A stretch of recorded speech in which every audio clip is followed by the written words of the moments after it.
Yo quería un poquito como que intencionar o poner en el debate los temas que se están discutiendo en la educación popular en América Latina y el Caribe. Y este año lo dedicamos a universidades, porque efectivamente durante mucho tiempo ha sido como un tema muy invisibilizado y que sabemos que hay gente haciendo mucho esfuerzo en las universidades desde el tema de la educación popular. Y decíamos que, así como Pablo Gentile cuando inauguró la Claxo dio un par de cifras, yo decía, hubiese sido re interesante que también en las cifras supiéramos cuántos educadoras y educadores populares estuvieron en Claxo, a través de paneles, presentando ponencias en talleres, presentando comunicaciones, e incluso como participando, porque si el 80% eran jóvenes, yo estoy muy convencido que a lo mejor muchos de ellos efectivamente están asociados o están vinculados con una práctica comunitaria o trabajando en colectivo.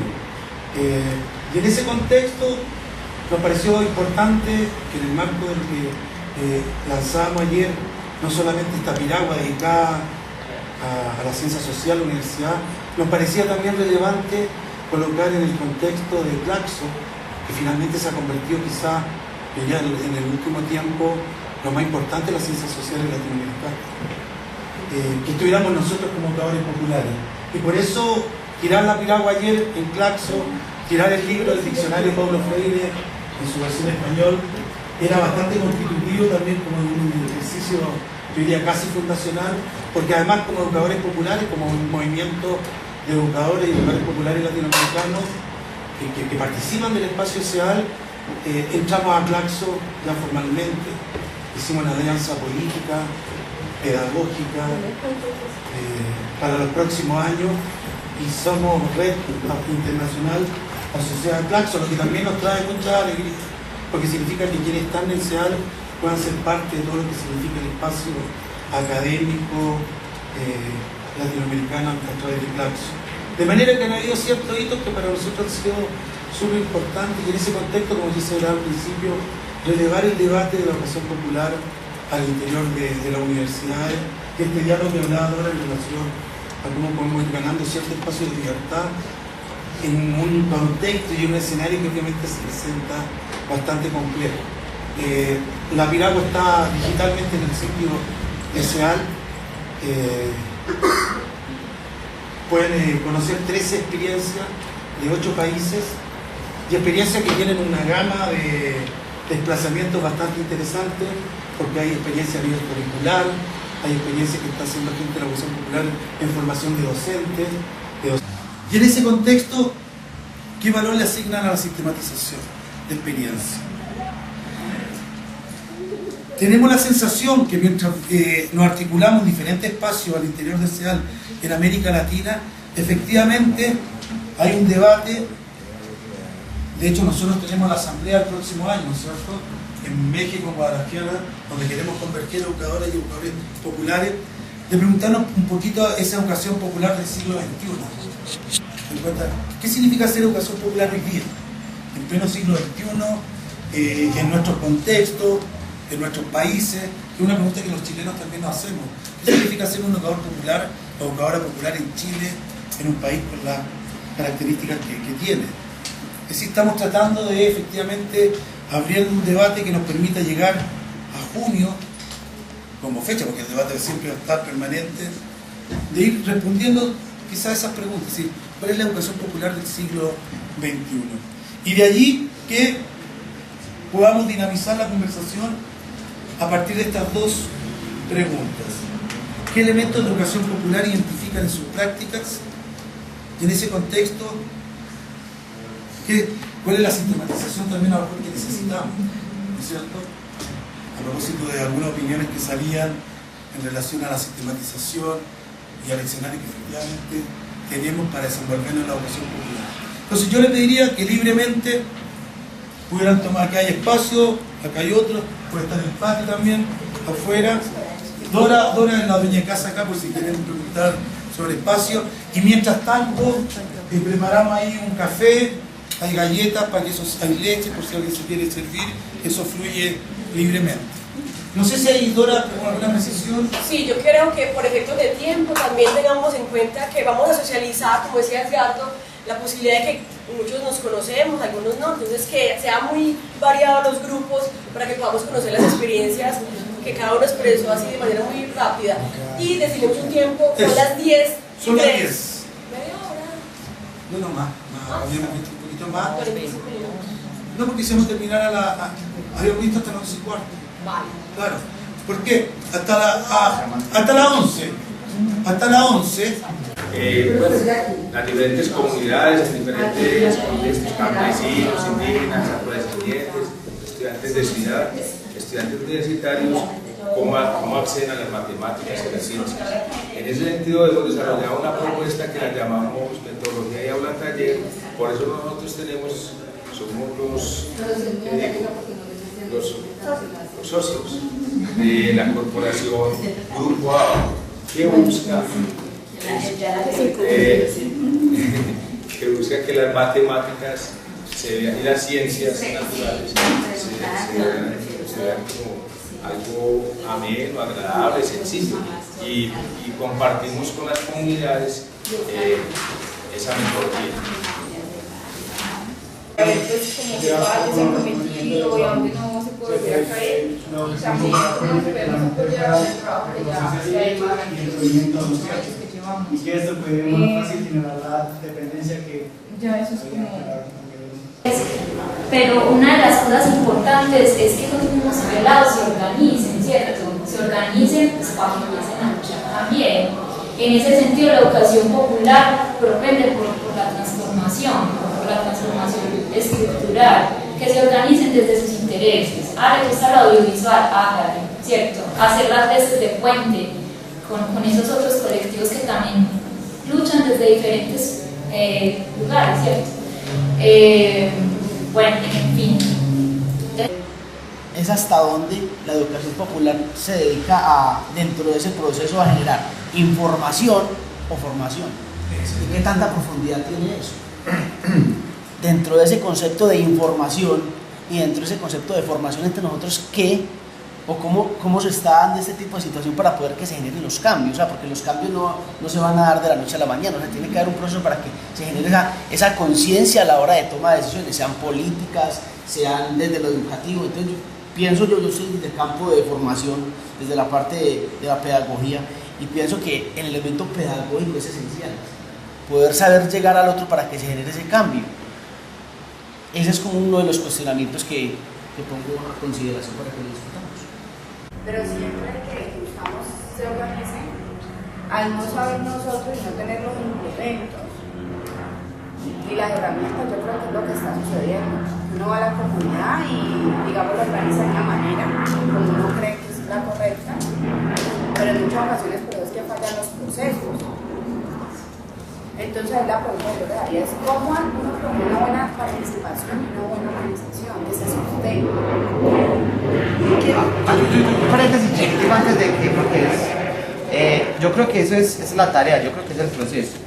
Porque si bien unas cosas que punto uno le podría criticar a Freire en medio de la ignorancia, porque Freire fue un gigante, pero no tenerlo como mito, sino como símbolo. Alguien decía en estos días en la clase que Camilo Torres hay que tenerlo como símbolo, porque es estudiarlo, rebatirlo y seguir proponiendo. Yo digo eso desde Freire, porque Freire nos enseñó qué es la educación popular, pero no cómo hacer. Y yo creo que hay un vacío grande en eso, porque nosotros creemos que con ir a una comunidad a enseñar 2 por 2 es 4 es educación popular, pero yo creo que hay una falacia.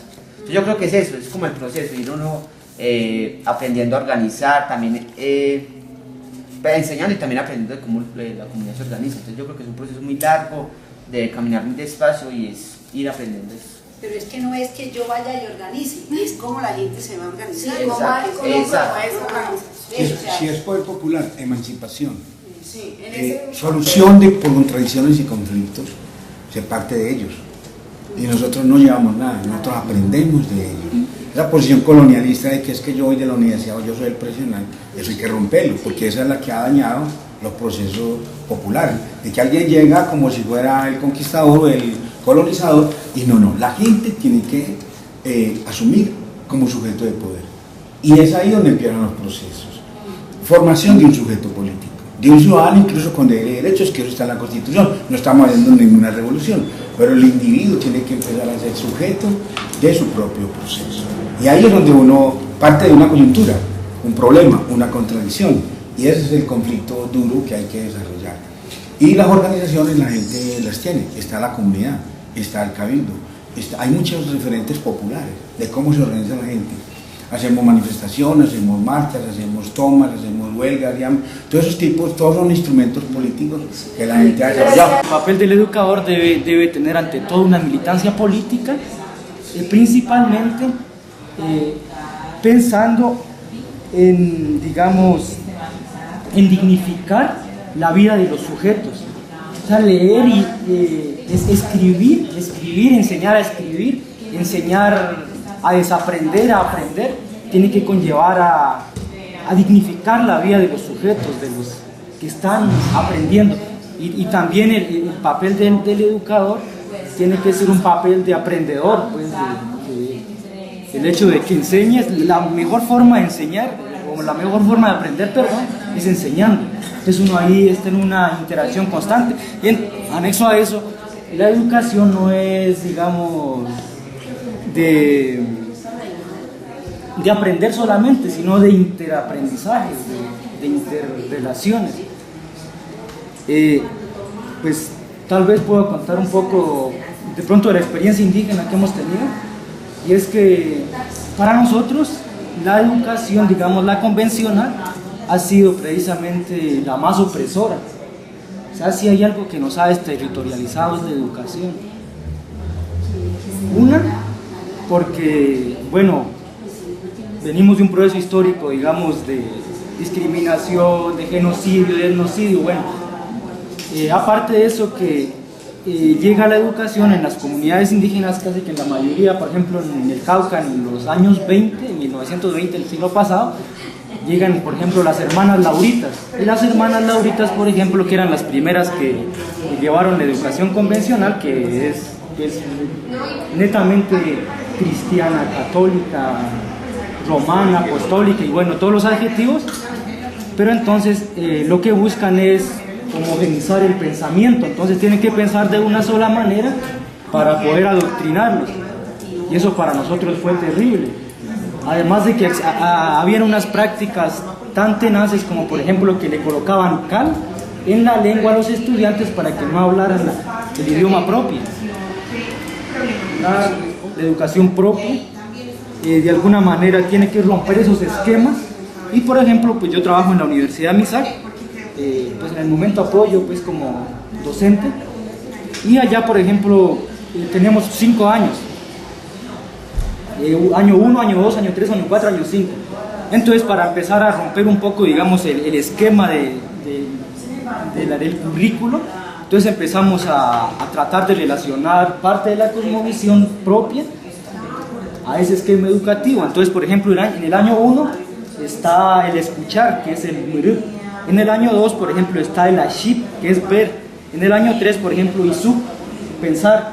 Y en el año 4 y 5, simarup. O sea, primero pienso, no en esos términos cartesianos, ¿no? Porque a veces pienso y existo al mismo tiempo, o a veces existo, luego pienso, ¿no? Entonces, en ese sentido sí pienso que tienen que, o tenemos más bien que mirar mucho, digamos, las tradiciones originarias, indígenas, campesinas, afros. Si bien es cierto, Falsborda, Freire, ¿de quiénes aprendieron? Falsborda, Freire, aprendieron de los campesinos. Entonces tenemos que, yo pienso que retomar muchas cosas de allá para desaprender, de aprender y hacer propuestas.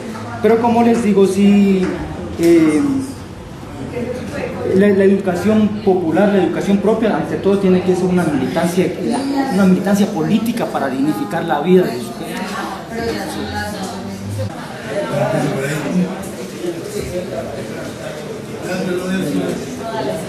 Ya, vamos entonces a retomar el ejercicio. Bueno, yo estuve ahí escuchando algunas cosas en los grupos. Realmente, obviamente que el debate y la posibilidad de dialogar da para mucho más rato. Yo creo que vamos a tener que ver cómo seguimos dialogando. Tiene que ver también con la parte de proyecciones con la cual vamos a cerrar este ejercicio. La idea entonces es hacer una pasada muy rápida por algunas ideas que que cada grupo quiera relevar, quizás como la idea más importante o la idea fuerza, sin la necesidad de ir a la pregunta 1, a la pregunta 2, sino que fundamentalmente que el grupo logre compartir aquellas ideas centrales, ideas fuerzas que por donde transitó un poquito la conversación colectiva. Cerramos entonces las presentaciones y le damos la participación a Oscar para que nos hagan el contrato hasta el mediodía, porque ya después cobra más. Oye, entonces, libremente alguien que quisiera abrir este momento de poder socializar lo que se conversó en cada uno de los grupos, en 3-5 minutos, que pudiera dar como las ideas centrales del debate colectivo. ¿Alguno que quisiera iniciar? Sí, hay un elemento que... ¿Es el grupo que estaba acá en esta sala? Sí, es el del discurso neoliberal, como permea todos los espacios, incluso hasta dentro de la educación popular, y tener la suficiente claridad para hacer esas diferenciaciones de ese pensamiento empresarial, competitivo, innovador, a otro lenguaje más desde lo social, lo comunitario, que sí hay que diferenciarlo. Es decir, eso está permeando y poniendo a toda la gente en las familias que tienen que ser pensarlas en clave de microempresa, organizaciones que sean microempresas. Como todo es un ambiente permanente de un bombardeo de que sea de lo empresarial, de lo productivo, en esa visión económica. Porque el grupo quisiera precisar o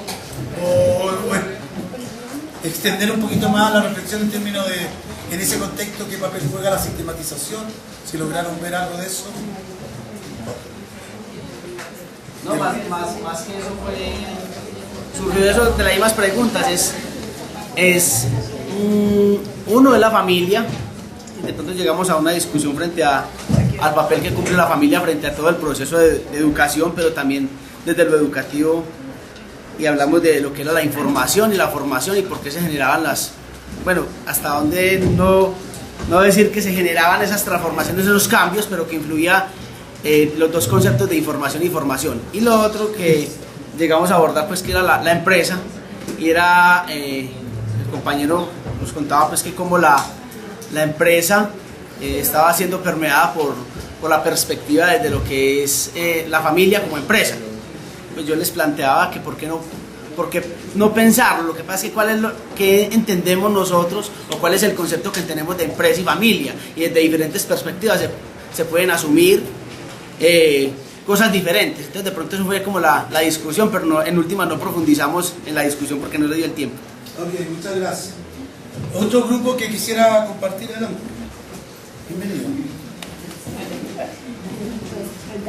Sobre lo que ha posibilitado los semilleros de investigación en términos de hacer procesos comunitarios, pero también de permitirle a los estudiantes hacer como protagonistas investigación.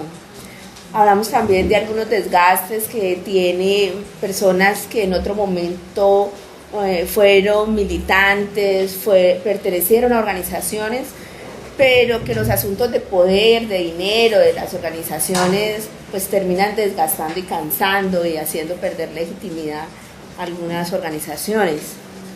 Hablábamos que la sistematización es sin duda pues el elemento más importante, no solamente por la posibilidad que da de transmitir memoria, sino de construir aprendizajes de los errores, de los logros, de las metodologías que allí pues se favorecen, y también de poder contribuir a que en esos relevos generacionales se pueda aprender de lo que ya sucedió.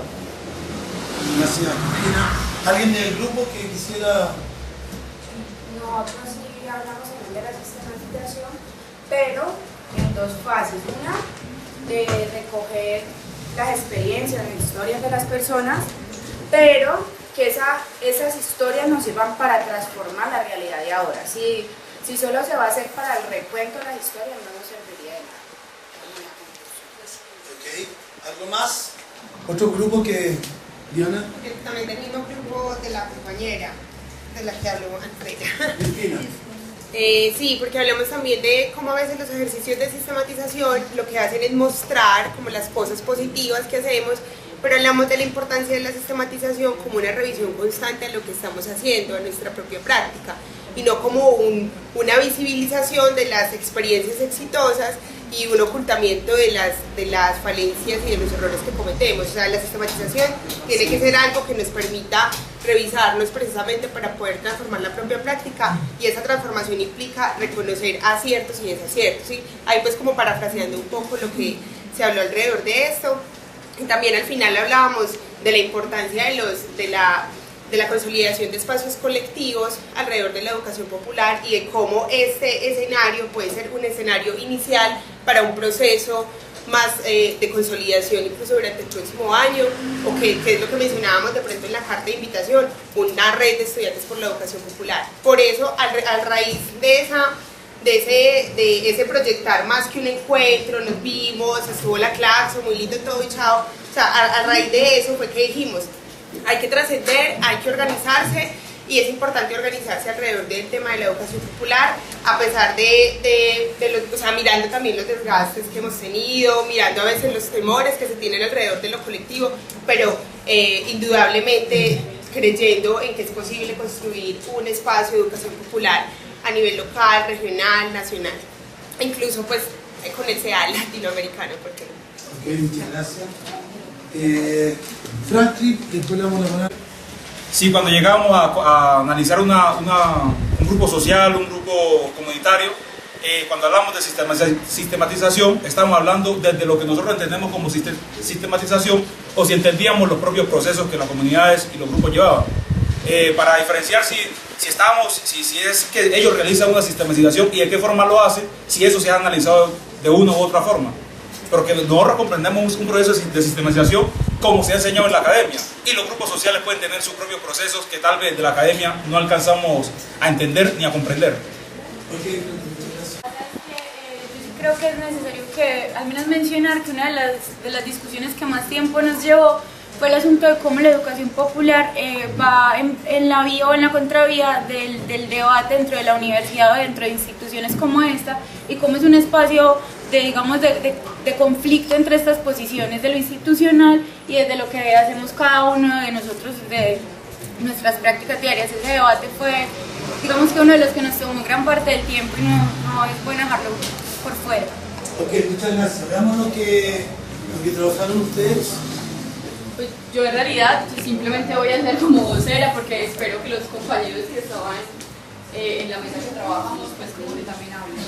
Nosotros fuimos demasiado organizados, hicimos cartelerita y todo. ¡Ganamos! Sacamos 5. Bueno, hablamos sobre los elementos de la experiencia, que queríamos, digamos, como anotarlos para que esta fuera pues también como la base para dialogar alrededor del valor de la sistematización. Que no pudimos pues como hablarlo mucho porque nos enfocamos mucho en los elementos de la experiencia. Esos dos primeros elementos, la compañera Carolina nos hablaba pues como de la legitimación de saberes y la relación de investigación comunidades como uno de los elementos de la experiencia, ya que ella hablaba desde lo que ella hace, que es, no sé si quisieras hablar mejor tú. Ok. Gracias por el apoyo. Sí, gracias por el apoyo. Porque ella trabaja pues con la línea de pedagogía de la madre tierra, entonces ella hablaba de la legitimación de saberes como ese elemento importante para la experiencia, y que esa relación de investigación comunidades no, solo menciónales para que lo el compañero, que no le gusta que le diga comunicador social, hablaba de que no le gusta es comunica acción. Entonces le hablaba de que los elementos también de esas experiencias de educación popular tendrían que tener, digamos, como esos dos ejes importantes, que era la autonomía y la autogestión, y que esa autogestión fuera un asunto de gobernabilidad propia de la misma comunidad como tal. Si me equivoco me corrijo. Gobernanza, pero bueno, sí. Ok, gobernanza. Entonces, otra compañera, la compañera Aura Cristina, hablaba de partir de la realidad, como un ejercicio necesario propio de la educación popular, ¿cierto? Partir de la realidad circundante pues, de la comunidad. Y ahí hacemos un aporte de que es necesario también partir de las necesidades de las comunidades, no imponer la necesidad que creemos que tiene la comunidad o la población, sino que ella misma es quien nos va a arrojar a nosotros cuáles son esas necesidades. Hablamos también de que la educación popular tenía que tener, eso lo hablaban los compañeros del Pachacuti, que tenía que tener otras maneras de relacionarse, otras maneras de generar esos vínculos.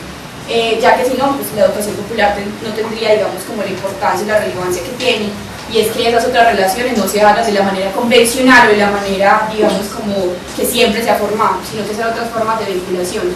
Este compañero hace un ejemplo de que ellos en el universitario se rotan la coca cuando van a almorzar, y digamos como que ese tipo de ejercicios, que parecen muy básicos, pero que ese tipo de ejercicios, digamos, que nos permite relacionarnos de una manera mucho más distinta. Menos impositivo, menos tirante. Bueno, y hablábamos de un carácter político, que luego más adelante cuando hablábamos con el compañero James nos hablaba de, digamos, como esa transdisciplinariedad, bueno, identificar el sujeto, llegamos a algo que es lo político pedagógico dentro de la educación popular.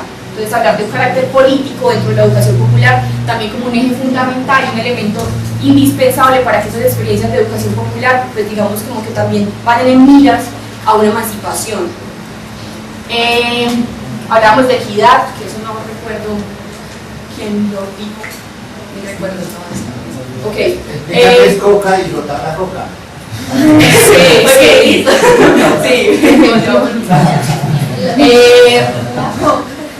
Listo, y digamos como la idea también del compañero James era entender que la educación popular debe permitir y debe, digamos, como que potenciar el tema de la resignificación y la apropiación del territorio, porque el territorio también enseña, porque el territorio también de él se aprende, y porque el territorio es, digamos, como una relación bastante fuerte entre el sujeto y su entorno. Hablábamos de la transformación e incidencia, porque la compañera María José la rota de la coca. No recuerdo la transformación e incidencia. Ok, transformación e incidencia. Ahí tuvimos una discusión cómo el educador popular a través de los proyectos incide en la transformación de la cultura, pensamiento, formas de actuar. Me pareció que era muy importante. Sí, ahí tuvimos una pequeña discusión con la transformación e incidencia, porque entonces otro compañero hablaba sobre que el papel del educador, si bien era la transformación e incidencia, que en realidad quién era el que educaba, ¿cierto? Porque entonces entraríamos otra vez a los papeles de hegemónicos de quién impone, ¿cierto? Entonces como que una pequeña discusión ahí, bueno, entonces por eso se decidió poner así. Luego el compañero no comunicador social hablaba sobre que la comunicación popular, la comunicación popular tenía que ser, digamos, como el enfoque que comunica y reacciona a una vez, ¿cierto? Y que tiene que tener, digamos, como ese papel principal. Ok, la transdisciplinariedad, que lo hablaba el compañero James, era que no es entender que una disciplina se da y no tiene relación con ninguna otra, sino que todos tienen que tener una integración al momento de, digamos, como de enseñarse o aprender. Hablaba también el compañero James que no deberíamos hablar de una única educación en la educación popular, sino de las educaciones como tales, que son múltiples, diversas, etc. Y hablaba de que la educación popular debe permitir la dignificación de la vida de los sujetos, que había que aprender a desaprender lo que tenemos instaurado en nuestras mentes, y hablaba por último del interaprendizaje en el ciclo de la vida.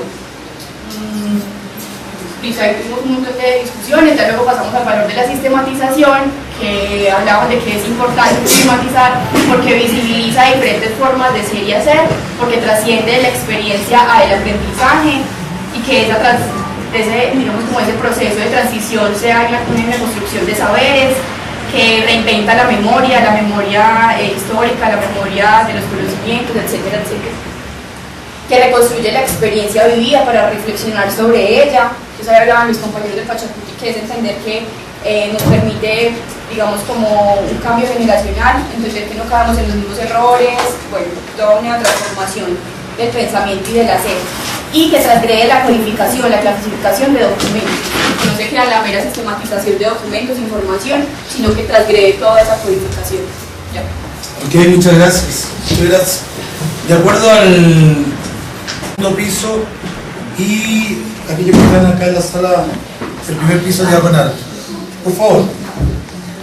Usted está en el segundo piso. Sí, el grupo no definió, digamos, ningún procedimiento, pero lo que ocurrió fue que cada uno hizo una narración de sus experiencias prácticas y fue mostrando ahí, digamos, cuáles son los elementos asociados a la educación popular. Experiencias de alfabetización, de preuniversitarios populares, expresiones artísticas, trabajo en educación formal, institucional, pero que está intencionado, digamos, a eso de generar aprendizajes significativos para la vida, empoderamiento, conciencia crítica, apropiación del territorio, construcción de sujetos políticos, escenarios, espacios de paz, una postura crítica frente a lo estatal, y obviamente una práctica de resistencia simbólica, artística, cultural, política, incluso al mismo concepto de escuela, de recuperar, resignificar también la escuela como expresión lúdica y la lúdica, digamos, como una práctica de libertad que incluye, digamos, la apropiación crítica de prácticas y experiencias como el hip hop y que eso crea, digamos, simbologías, lenguajes más allá, digamos, de lo verbal, que se convierten, digamos, en formas de encontrarse o de reconocerse en el público, en la calle. Y se hablaba de elementos de la sistematización de que no todo vale, digamos, evitar el tema de los estereotipos, aprender de lo que hacemos, fortalecer, difundir, construir redes, empoderamiento, y que lo que del alma sale al alma llega, ¿cierto? Y que lo que permanece en el territorio a pesar de la violencia, etcétera, es la escuela. Y digamos que esas prácticas de educación popular ligadas al tema artístico, cultural, etc., además de los enfoques o énfasis de orden didáctico, tienen, digamos, apuestas de orden pedagógico, epistemológico, pero también ético y político, es decir, y que están inspiradas también dentro de, digamos, un sentido de esperanzador, digamos, de un futuro mejor, de transformar las condiciones sociales, políticas, históricas y laborales. Además, quería aportarle al compañero que dentro de lo que hablábamos, pues no nos enfocábamos mucho desde la sistematización porque no tuvimos tiempo, pero hay un reconocimiento desde las tesis que se están gestando por sistematizar su experiencia como tal desde ese ámbito. O sea, los trabajos de grado no son en vanos porque los trabajos de grado tienen que ver con unos intereses y con unas prácticas culturales que más adelante pueden llevar a un proceso más amplio en esa sistematización, pero quizás puede ser el inicio. Entonces, es como reconocer. Ok, cerramos con usted, que era el grupo de acá del primer piso. Listo, sí. Bueno, el grupo de nosotros un poco diverso. No todas las personas habían tenido vínculos con la educación popular, teníamos 3 compañeros también de comunidades indígenas, entonces fue también un círculo de palabras donde cada uno habló y comparte un poco desde su experiencia. Aspectos en general, pues que el reconocimiento de la EP un poco en la línea de lo que hablaba la compañera, más como pluralidad, más como algo heterogéneo, no algo donde podemos decir esto es educación popular porque hay un checklist donde yo diga o hay un experto que diga si eso no es, sino el reconocimiento de esto como una construcción colectiva histórica latinoamericana donde se ha gestado en calles, barrios y veredas y en esa medida es variopinto y se sigue reconfigurando constantemente. Está la pregunta, o surgió nuevamente la pregunta de alguna manera sobre ese lugar de la educación popular dentro de la educación institucionalizada, dentro de la educación formal. Y en esa medida también el de la sistematización, diría yo, está ahí también, o sea, la pregunta por el lugar de la sistematización o el no lugar de la sistematización dentro de los espacios académicos y la negación a la sistematización dentro de los trabajos de grado en algunos espacios académicos, por ejemplo, en la institucionalidad. O sea, lo que pasa ahí en esas tensiones, quienes queremos que esté y quienes desde la academia tratan de sacarlo también. Se habló precisamente también de que experiencias otras que no se asumían o que no se asumen como educación popular, pero que al hablar de esas características o de esas cualidades, dicen nosotros estamos haciendo educación popular.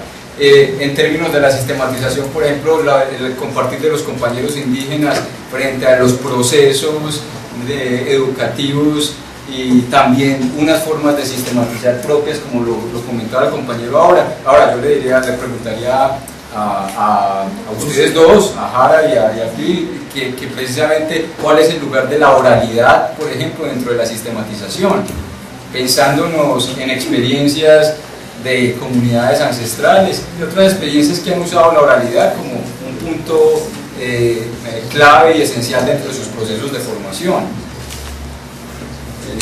No sé si alguien más, bueno, se habló del proceso de sistematización como proceso de autocrítica, como el rescate de los aprendizajes de las experiencias, y de alguna manera de rescatar ese asunto de la educación popular también como un asunto revolucionario y de liberación no solamente de procesos hacia afuera, sino hacia el interior, de procesos de liberación del ser propio. No sé si alguien del grupo quiera complementar con algo. También por acá lo que decía el compañero, no recuerdo el nombre, disculpe, pues lo tiene, bueno, él también decía que el reconocimiento y que volver a escuchar a los ancianos, que uno debería volver a eso, porque uno muchas veces, digamos, uno los desconoce, y que él decía que pesar que a ellos como comunidad indígena se les saca ese lugar para llevarlos, digamos, a un lugar desconocido, donde allí les enseñan a hablar una lengua que ellos no la saben, pero entonces se les desconoce la que ellos sí saben hablar.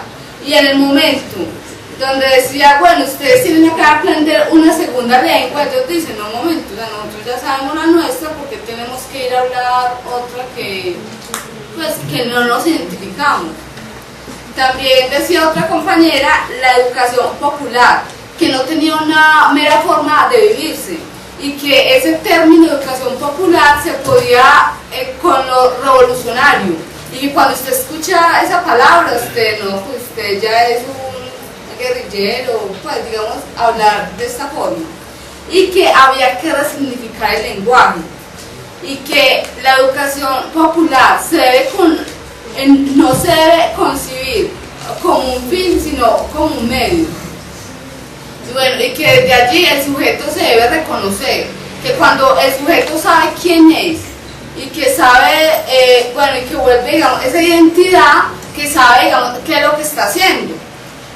Porque muchas veces usted no sabe quién es, entonces digamos que se va a sentir como mosca en leche en el lugar donde esté, bueno. Y que los sujetos son participantes de su propio aprendizaje, es decir, aquí el profesor no solamente es el que tiene el conocimiento, sino que todos son aportantes o todos son partícipes de esa relación. Ok, sí. Bueno, en ese sentido, hay una persona hablando aquí abajo, por si acaso.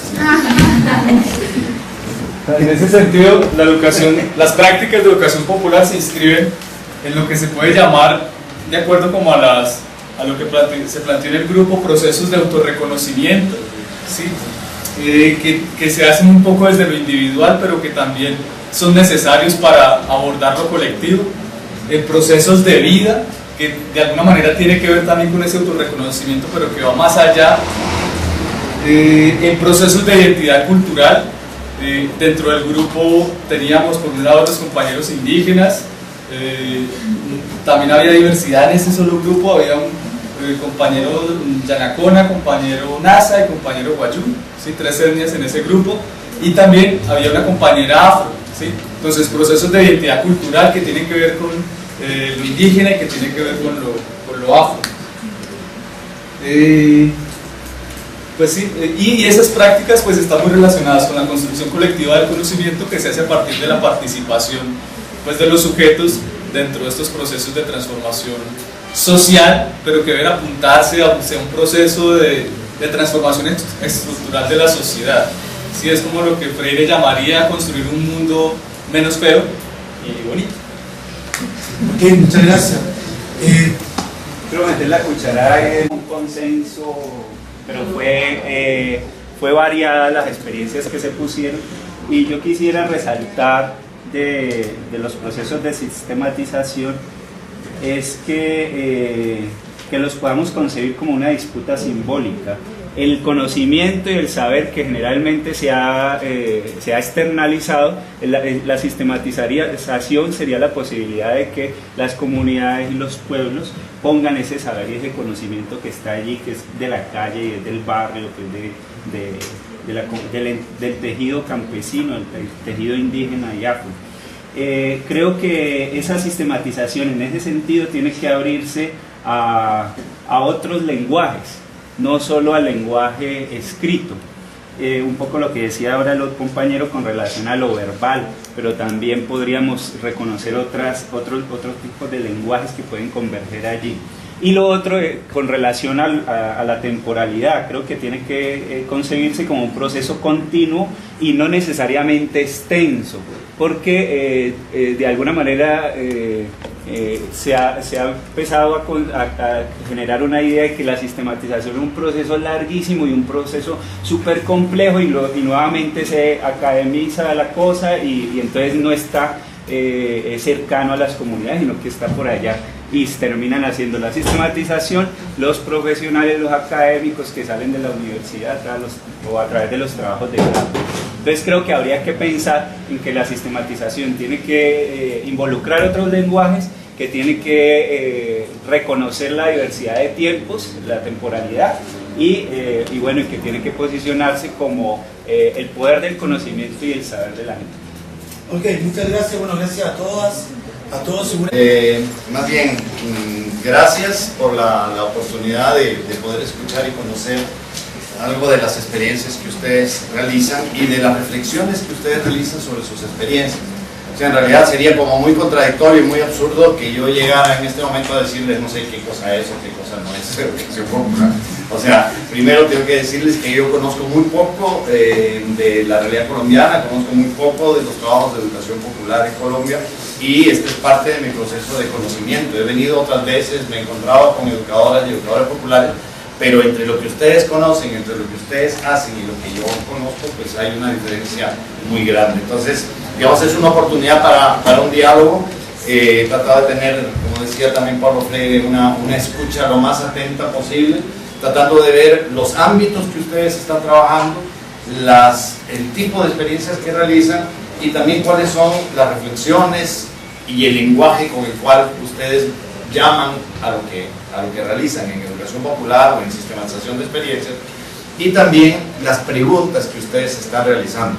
Entonces, yo lo que podría hacer, así muy modestamente, es comentarles un poquito y dialogar, continuar dialogando. O sea, tenemos que continuar desarrollando un proceso de diálogo, y nada más decirles de arranque que me parece que lo que ha salido ahora en la mañana daría para mucho tiempo largo de mayor encuentro, mayor profundización, mayor diálogo, pero sin caer un poco en lo que decía el compañero, de que son procesos extensos en los cuales nos extenuamos, más bien sean procesos permanentes que alimenten nuestras prácticas. Entonces, les comento unas cositas a partir de lo que escuché, y ustedes me dicen, dialogamos un poquito primero sobre educación popular, después sobre sistematización de experiencia. Hay una cosa que se ha dicho que estoy totalmente de acuerdo, me parece muy interesante, que no deberíamos hablar en general de la educación popular, o sea, porque pareciera que no existe la educación popular, sino que lo que existen son procesos de educación popular, que pueden ser, como estamos viendo aquí en la práctica, muy diferentes, muy diversos, algunos trabajados directamente en comunidades locales o hechos por las propias comunidades locales o por las personas de las comunidades, otros que se están haciendo desde la universidad, que sería, digamos, como otro ámbito, aunque algunas personas piensan que en la universidad no debería haber educación popular, otros que están siendo hechos a través de colectivos amplios de distintas regiones, otros que están siendo, que son más particulares, más individuales. O sea, hay una diversidad de procesos que les estamos llamando de educación popular. Entonces la pregunta es ¿por qué le llamamos de educación popular? Y ustedes han anotado, ya me robaron el papelón que estaba aquí, pero si lo tienen ahí. Lo que habían puesto, el que habían puesto. El que pusieron de este grupo. Me llamó la atención porque recogía cosas que otros grupos habían señalado y que bueno, al estar por escrito pues ayuda un poco a... ¿Dónde está?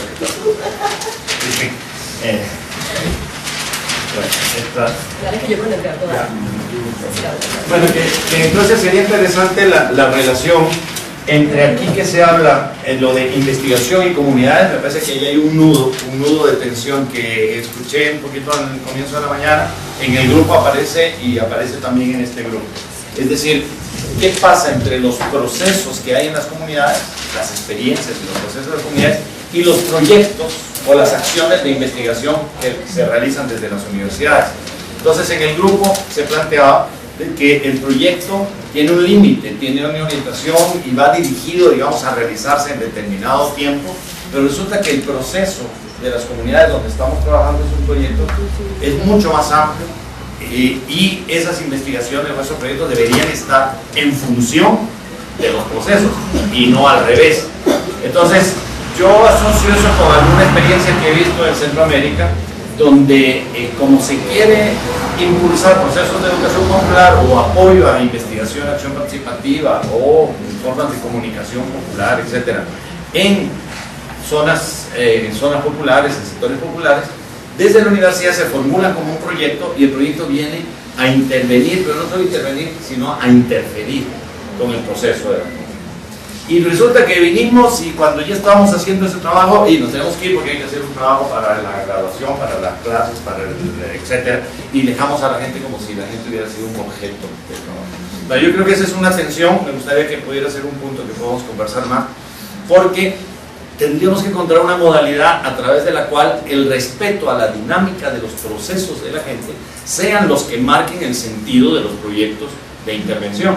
Pero ¿cómo hacemos entonces para darle cierta coherencia, cierta continuidad? Si este año o este semestre vino un grupo y el otro año vino otro grupo, ¿cómo hacemos para que el segundo grupo no empiece como que no existió nada, sino que aprenda de lo que ocurrió antes? Pues tal vez por ahí sistematización de esa experiencia podría ser un punto que podríamos pensar para hacer ese enlace. Por otro lado, aquí se decía partir de la realidad, a partir de las necesidades de las comunidades, pero luego habla también del carácter político y de la transformación de las relaciones. Me parece que hay otra segunda tensión, que es las necesidades y las propuestas de transformación. Pero entonces la pregunta es, ¿quién detecta las necesidades? ¿Quién prioriza las necesidades? ¿Y cómo se realiza el proceso de transformación? ¿Y quién hace la transformación? Entonces ahí entramos directamente en el tema del carácter político, o como dicen acá, político-pedagógica, de los procesos de educación popular. Yo entiendo por lo que ustedes están haciendo que ustedes están impulsando procesos en los cuales la gente se convierta en protagonista de esos movimientos de transformación. Quiere decir que tiene una propuesta de para dónde hay que transformar, pero también tiene los problemas de lo que significa poder hacer la transformación. Yo encuentro que en América Latina, en muchos países, hablamos bastante del cambio, de la transformación social, pero a veces un poco idealistamente, porque no nos damos cuenta de todas las dificultades que estamos enfrentando para que se produzcan realmente cambios transformadores.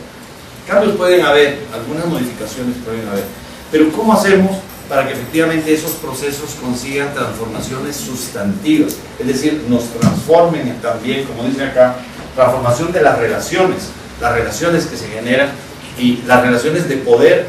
La compañera señalaba Marifenia, estaba señalando en el grupo precisamente esto, cómo las relaciones que tenemos son siempre relaciones de poder, y en la universidad hay relaciones de poder, en nuestros grupos de educación popular hay relaciones de poder, en los territorios comunitarios hay relaciones de poder.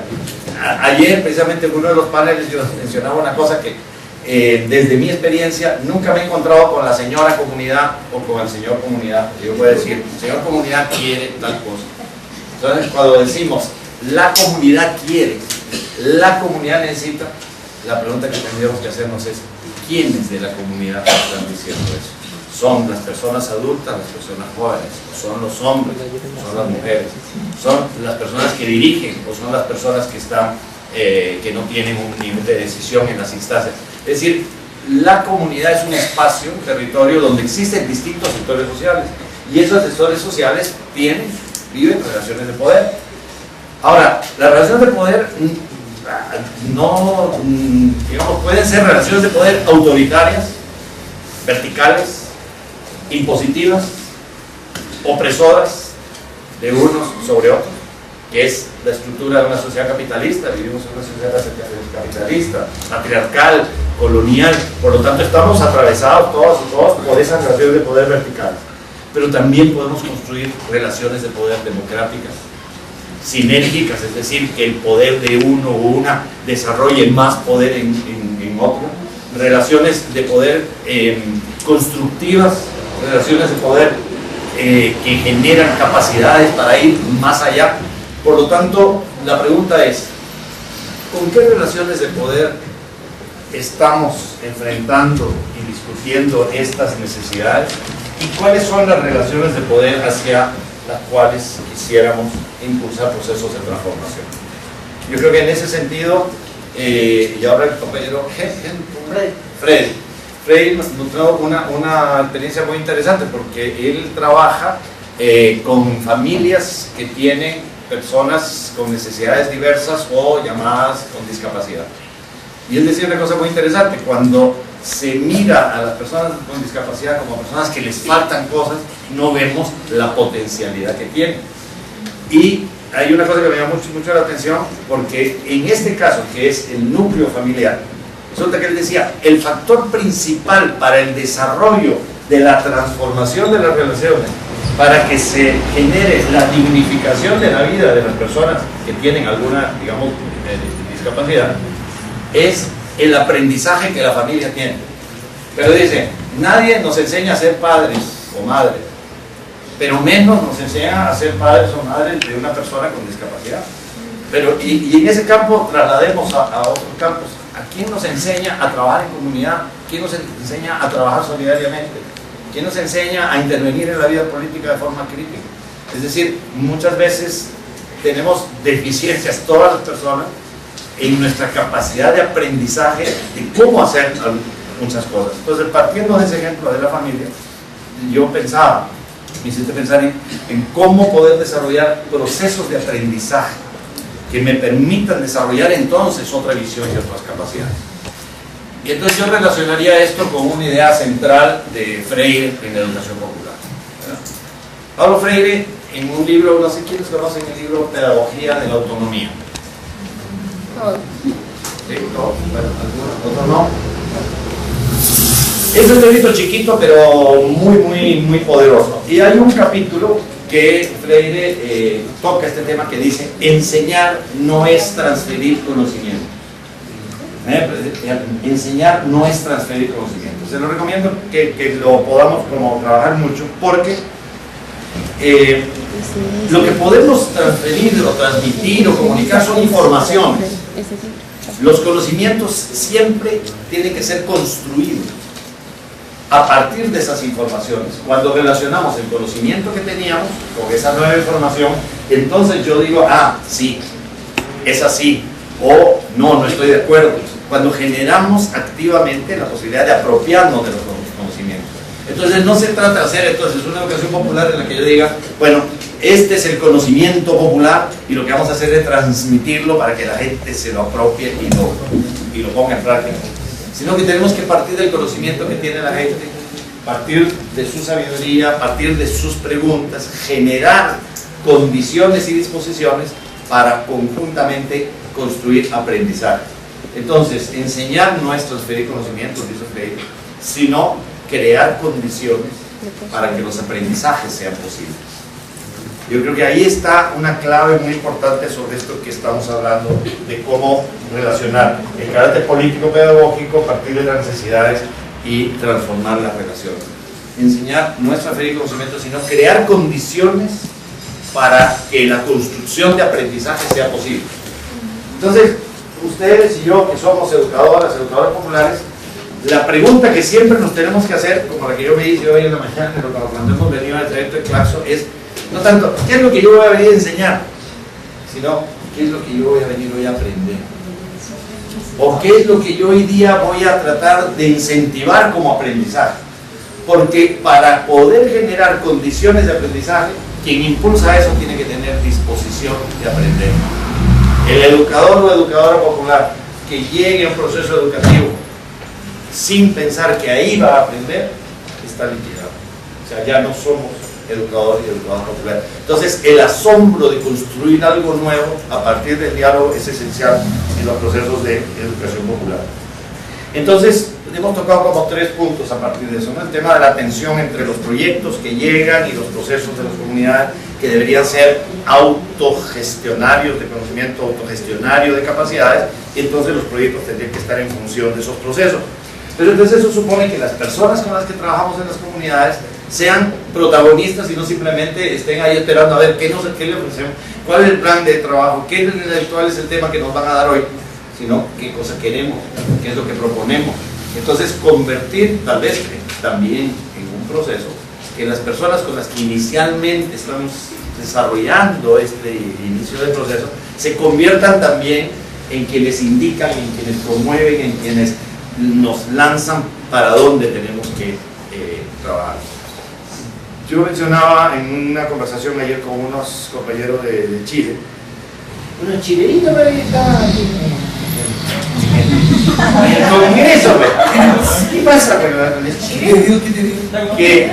Que yo fui en mi país de origen, en Perú, alfabetizador, y que aplicando el método de Freire en los años 70 y siendo lo más así estrictos, tratando de recorrer durante 4 meses las comunidades campesinas en la zona norte del Perú, escuchando las palabras de la gente, anotando el universo vocabular, para de ese universo vocabular identificar las palabras generadoras y los temas generadores para hacer las actividades de alfabetización a partir de esas palabras y a partir de esos temas. Y entonces yo decía, después de unos meses yo descubrí que nosotros que íbamos como alfabetizadores y alfabetizadoras, en realidad nos estábamos alfabetizando. La gente nos estaba alfabetizando. Y yo creo que esa es la actitud que siempre tenemos que tener. O sea, ¿qué es lo que voy a aprender? ¿Cómo es que los procesos me alfabetizan, me indican elementos para pensar, para interrogar, para cuestionar? Porque ahí entonces, para no ser más largo, perdón, en esta primera entrada, me parece que el tema de la interrogación, el tema de la pregunta crítica, el tema de la problematización es fundamental. Si no nos problematizamos, no aprendemos, no construimos aprendizaje. El aprendizaje siempre parte de una relación que problematiza la situación. Entonces, si no nos cuestionamos lo que hay, si vivimos, como decían en el primer grupo, o estaba el compañero, ¿tu nombre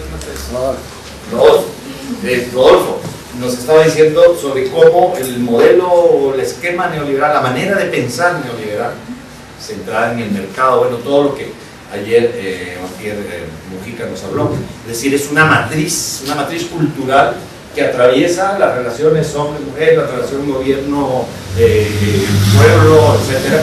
Una matriz centrada en el mercado, una matriz centrada en el utilitarismo para el mercado, una matriz que mercantiliza la educación y el aprendizaje, una matriz cultural que nos hace pensar individualmente y no colectivamente en cuanto a especie, en cuanto a planeta, en cuanto a género humano.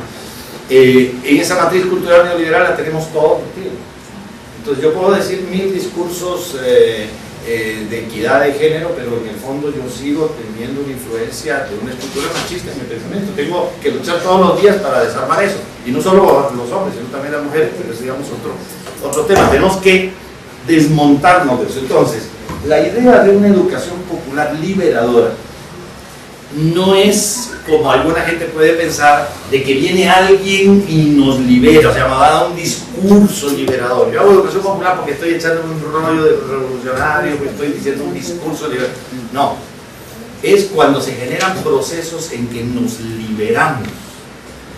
En ese sentido, nos liberamos de lo que nos ata, nos liberamos de lo que nos oprime, nos liberamos de los esquemas que nos impiden ser es liberarnos de todo aquello que nos está teniendo amarrados a seguir la corriente dominante. Esa es una educación liberadora.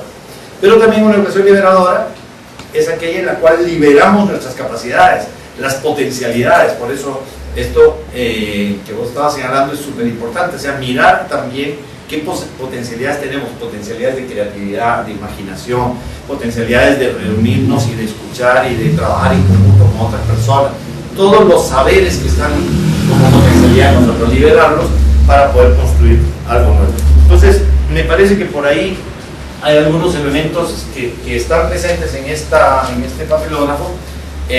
Cuando dice aprender a desaprender, y realmente tenemos que desmontar tanta cosa que tenemos de esta sociedad colonial, patriarcal, que nos oprime, para desaprender de ella y construir otros aprendizajes, pasar a ser otro tipo de personas.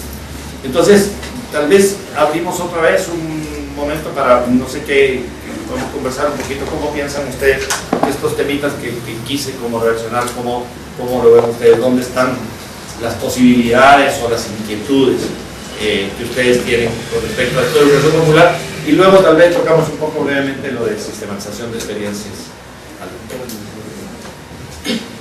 Bueno, con respecto a lo que usted estaba diciendo, creería yo que esa educación es la que nos humaniza. Porque como usted decía, digamos que el mercado es el que nos tiene, entonces digamos que ya nos cosifican, ya las mujeres tienen que estar, digamos, de cierta forma para ser requeridas, digamos, por el mercado, para ser contratadas.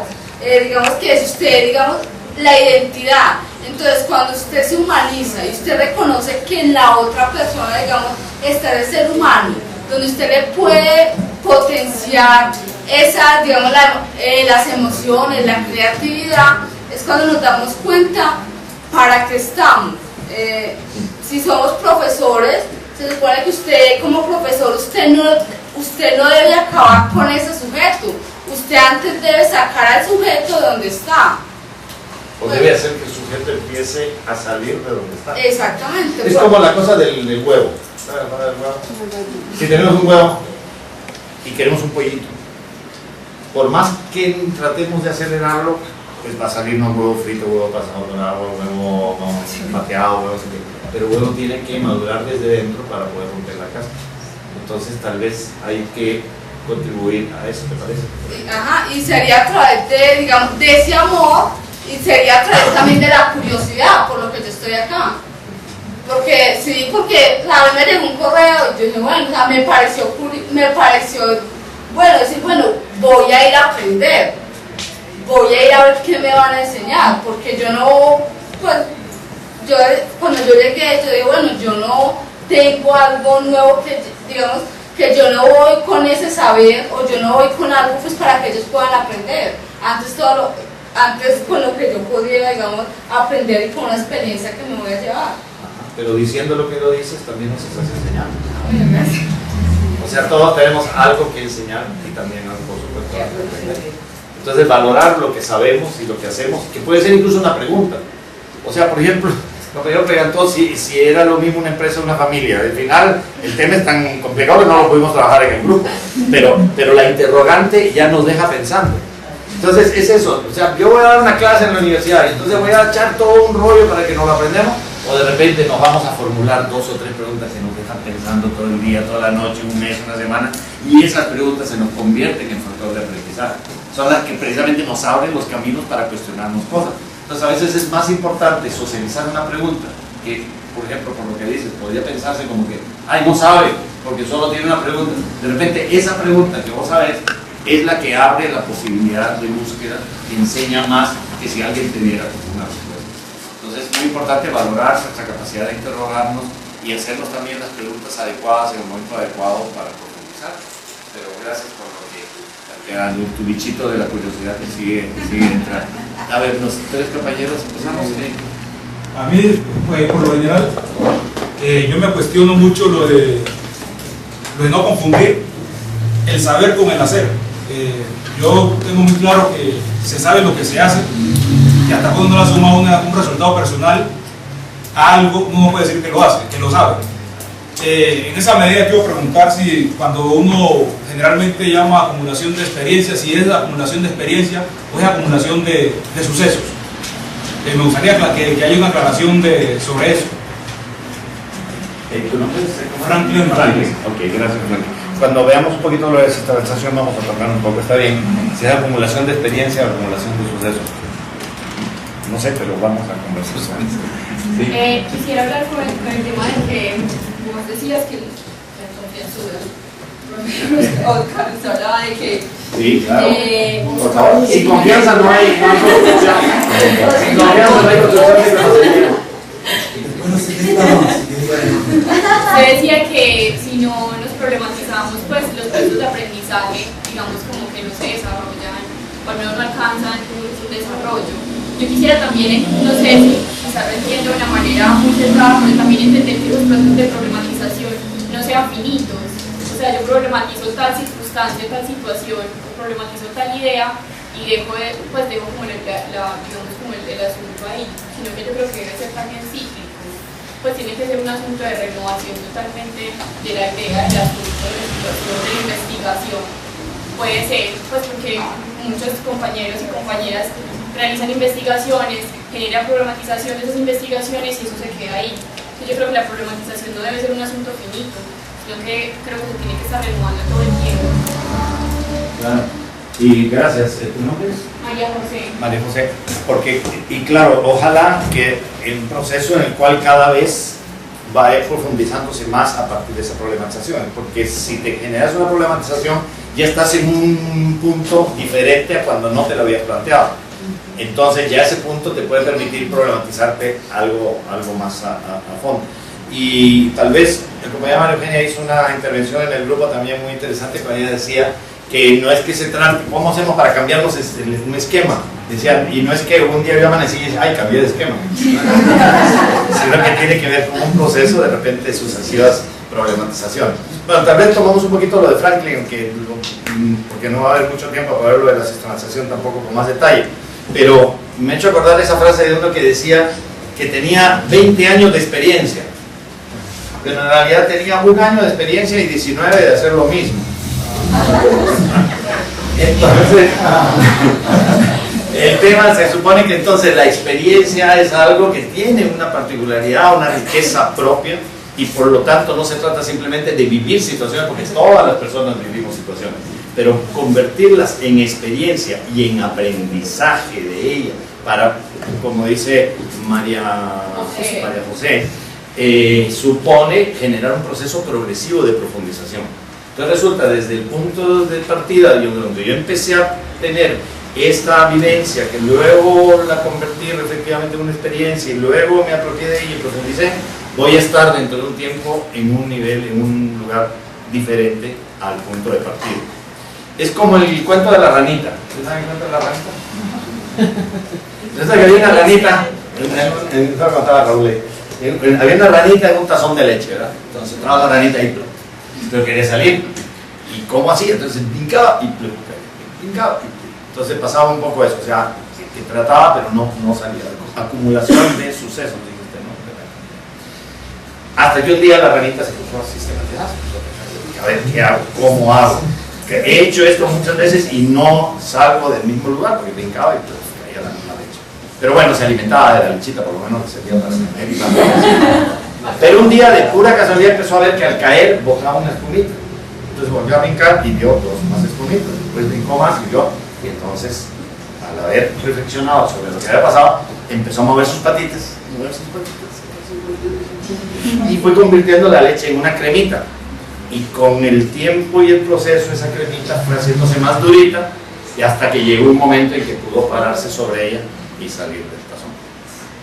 Entonces de repente en nuestras experiencias pasan así, tenemos sucesos, vivimos situaciones, pero en la medida en que nos podamos a pensar dónde está la cremita de lo que estamos haciendo, qué podemos acumular reflexivamente de lo que hemos hecho, nos va a poder dar estar en una situación que nos permita ir cualitativamente más allá. Pero si no lo hacemos, de repente vamos a estar siempre brincando sobre la misma lechita, algo así. Pero bueno, el compañero, sí, ¿tu nombre es? Carlos. Yo tenía la pregunta respecto a la tensión entre la educación popular y los procesos de investigación. y en específico es a la escucha. Cómo debemos escuchar las personas que estamos investigando y que queremos ir a una comunidad para hacer una investigación, acción participativa, ¿cierto? Y es porque yo siento que nosotros, los que somos pues, formados en alguna universidad, siempre escuchamos desde un sitio en específico.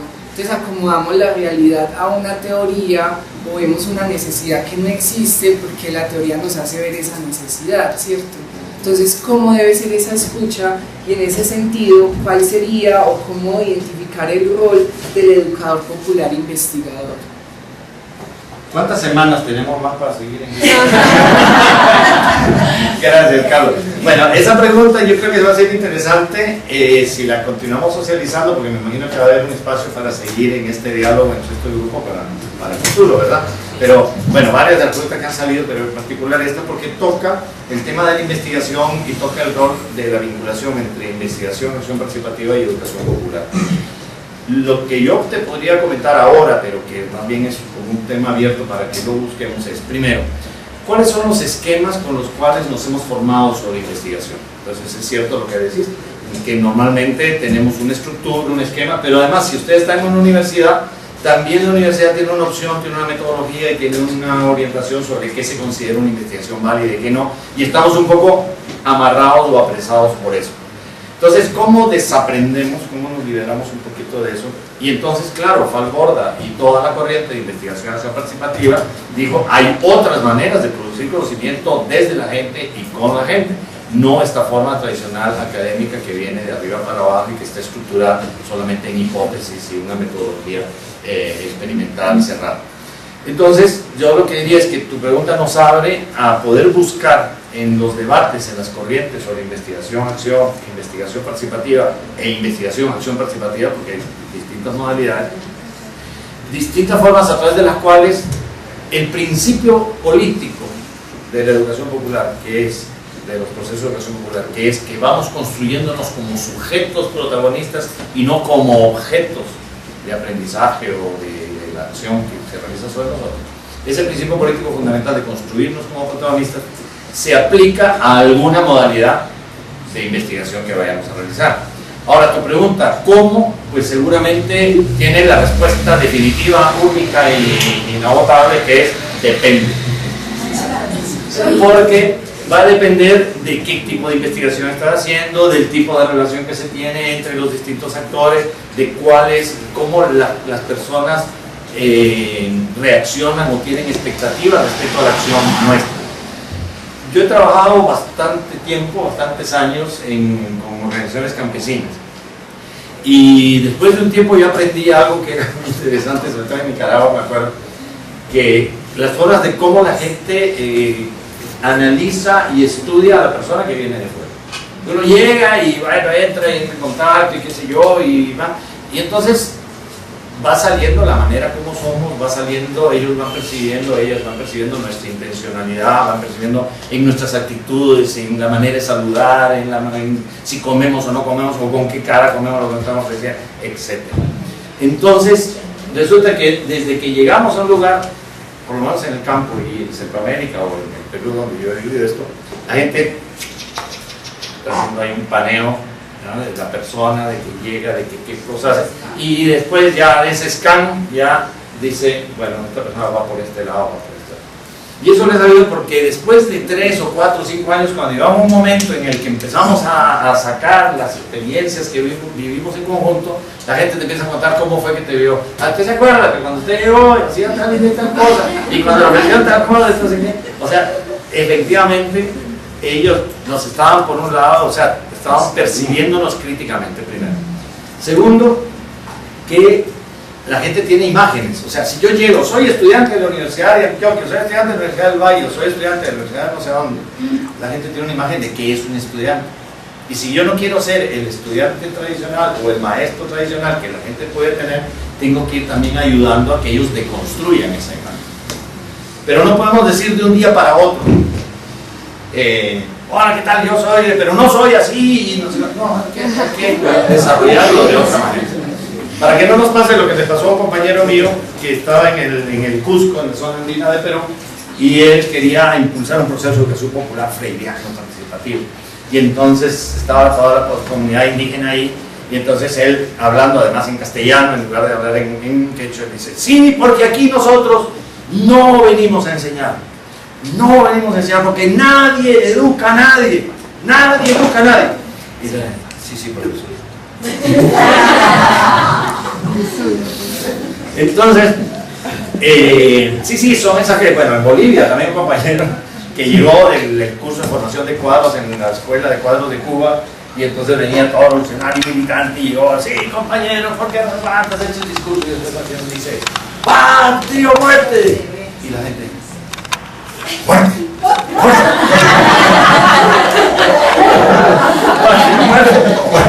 Después de todo lo que había dicho, que todo estaba mal. Bueno, o sea, la consigna patria o muerte del cerebro es otra. Entonces, son ejemplos que nos pasa cuando estamos tan desubicados. Pero nadie nos enseña eso tampoco igual. No nos enseñan a ser padres, a ser madres, no nos enseñan a enamorarnos siempre, nada. La vida es un proceso permanente de aprendizaje. Pero entonces hay que buscar las distintas modalidades a través del cual la escucha atenta, el procesar lo que va pasando, el ir anotando, registrando, tomando incluso distancia sobre lo que uno va viviendo y ojalá trabajándolo en equipo. Yo creo que la mejor forma para hacer procesos de investigación, acción participativa y vinculados a procesos de educación popular, universitarios o no, es trabajando en equipo, trabajando colectivamente, donde de repente lo que yo percibí, o sea, Dora, Edgardo y yo nos vamos a aquí en alguna comunidad, empezamos a hacer un trabajo, pero de repente Dora, por lo que ella es, por lo que ella sabe, por su experiencia, por ser mujer, va a percibir algunas cosas que yo, por mi experiencia, por lo que sé, por ser varón, no. Igualmente Edgardo, él viene de Chile, tiene otras experiencias. Qué rico que en lugar de que cada quien vaya, haga y lo volvamos, podamos sentarnos a decir, bueno, ¿cómo vivimos lo que hemos hecho acá? ¿Qué sentimos de lo que nos han planteado la gente? Y seguramente, si detenemos un poquito el tiempo para ver lo que hicimos en ese día, podemos empezar a hacer mini sistematizaciones de la experiencia que vivimos en ese día. Y en esos procesos, las reflexiones, las percepciones, las ideas y la manera como cada quien lo ha visto, nos pueden alimentar mutuamente. Y después de hacer esto durante 4 meses o un año, resulta que sin darnos cuenta hemos construido una mirada, un quehacer colectivo, porque puede ser que no, esto no es así, nos ponemos a pelear y discutimos, o sea, no todo es así de chiste de rosas. Es decir, hay debates y hay que hacerlo. Y el conflicto y la dificultad son parte de los procesos de aprendizaje. La contradicción. Las contradicciones son fundamentales. Entonces, vos eres el que planteaste este tema de que habría que colocar desde la mirada de la dificultad, de que no debíamos ver solo las lecturas. ¿Por qué no lo dice, por favor? Que me parece que la idea es como muy clara. Tenemos una experiencia y tenemos una lectura. Entonces, ¿cómo nos aproximamos a eso? ¿Sí? Cuando decíamos que la referencia siempre buscamos al otro para apoyarnos, la academia, buscamos al otro para apoyarlo, pero no para generar o sea, la idea opuesta, para tener más argumentos. Esa es a la que se refiere. ¿Verdad? ¿Qué te pareció esa idea? Me parece bueno, porque lo que decía era que nosotros tenemos una idea y la apoyamos con un referente, digamos, teórico, pero no llegamos a problematizar esa idea, digamos, en los escritos que hacemos. Entonces, como para ahí generar como un debate entre pues uno mismo, mirar, pues generar conocimiento de una forma diferente, era lo que decía él. Pero es decir, en el sentido que dices algo que yo lo copié de esta mente que me pareció muy bueno. Cuando se mira a una persona con la mirada de que le faltan cosas, entonces no podemos ver la capacidad que tiene para dar.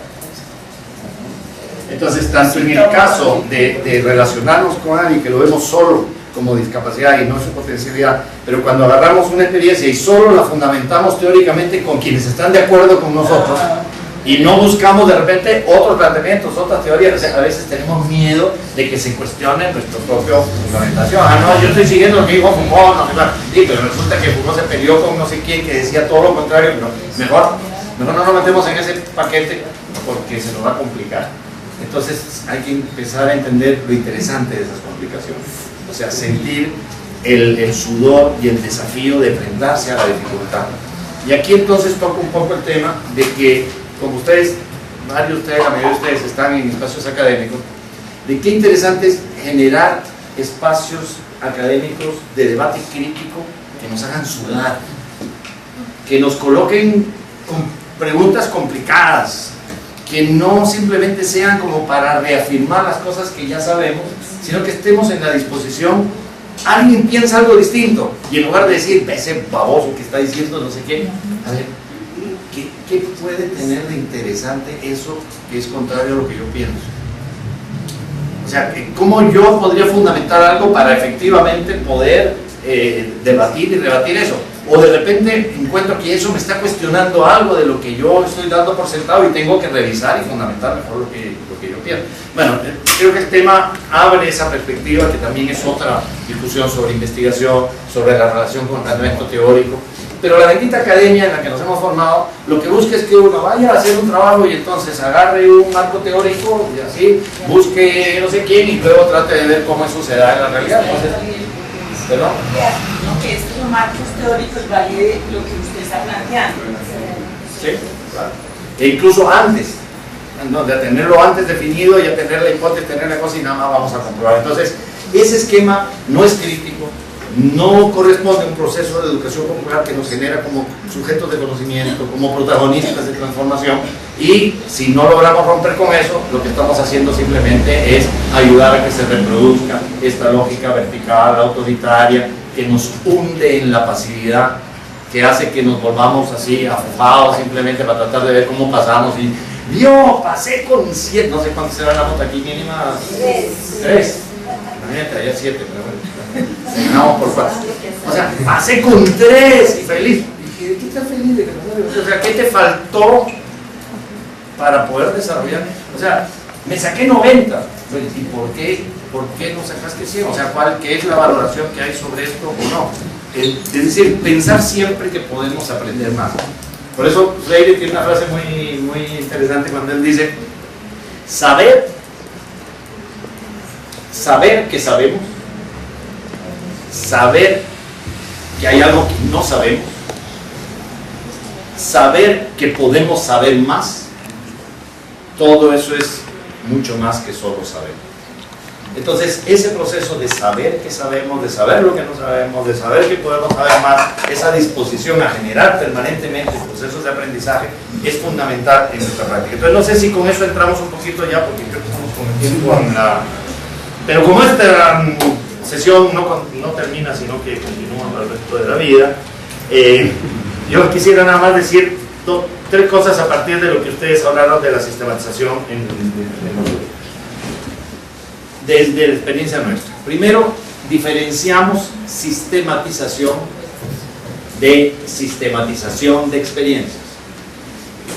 Porque la palabra sistematización existe desde hace mucho tiempo y tiene que ver con ordenar, clasificar, hacer cuadros de catalogación, establecer tipología, o sea, todo lo que es así disperso, pues vamos a organizarlo, entonces se sistematiza. Sistematizar información, sistematizar datos. Pero por una razón que tal vez si después lo podemos explicar, se nos fue colando en los procesos de educación popular a través del trabajo social la palabrita, pero referida no a datos, informaciones dispersas, sino a experiencias. Pero ¿qué cosas entran en una experiencia? Por ejemplo, todo esto que ustedes estaban hablando, ¿qué aspectos entran en una experiencia? Conflicto. El contexto, conflicto. El cuerpo. Las creencias, las ideas, los intereses de los distintos sectores, La incertidumbre. el territorio, las dudas, las incertidumbres, Los aprendizajes.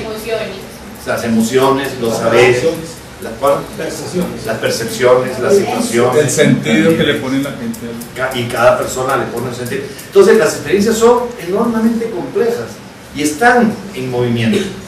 O sea, un trabajo en un territorio ahora no es lo mismo que hace 3 años o hace 1 año, y de repente después de los posacuerdos va a ser distinto.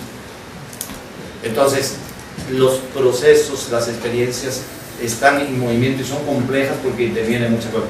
Entonces, sistematizar experiencias no es clasificar, catalogar, ordenar todo aquello que pasa, sino que utilizamos la palabra sistematización, pero cuando decimos el apellido sistematizar experiencias significa reflexionar críticamente sobre los procesos que hemos vivido para producir aprendizajes desde esos procesos. O sea, que los procesos vividos nos permitan producir aprendizajes y que esos aprendizajes sean significativos, que los podamos compartir y que nos sirvan para transformar.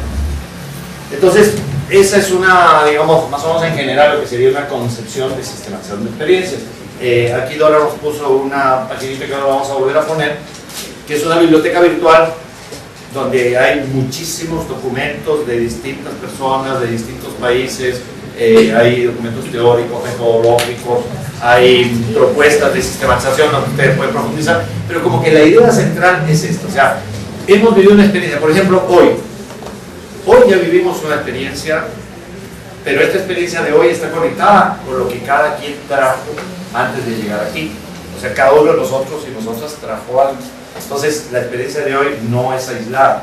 ¿Cómo se conecta con eso que trajimos? ¿Qué hemos aprendido el día de hoy?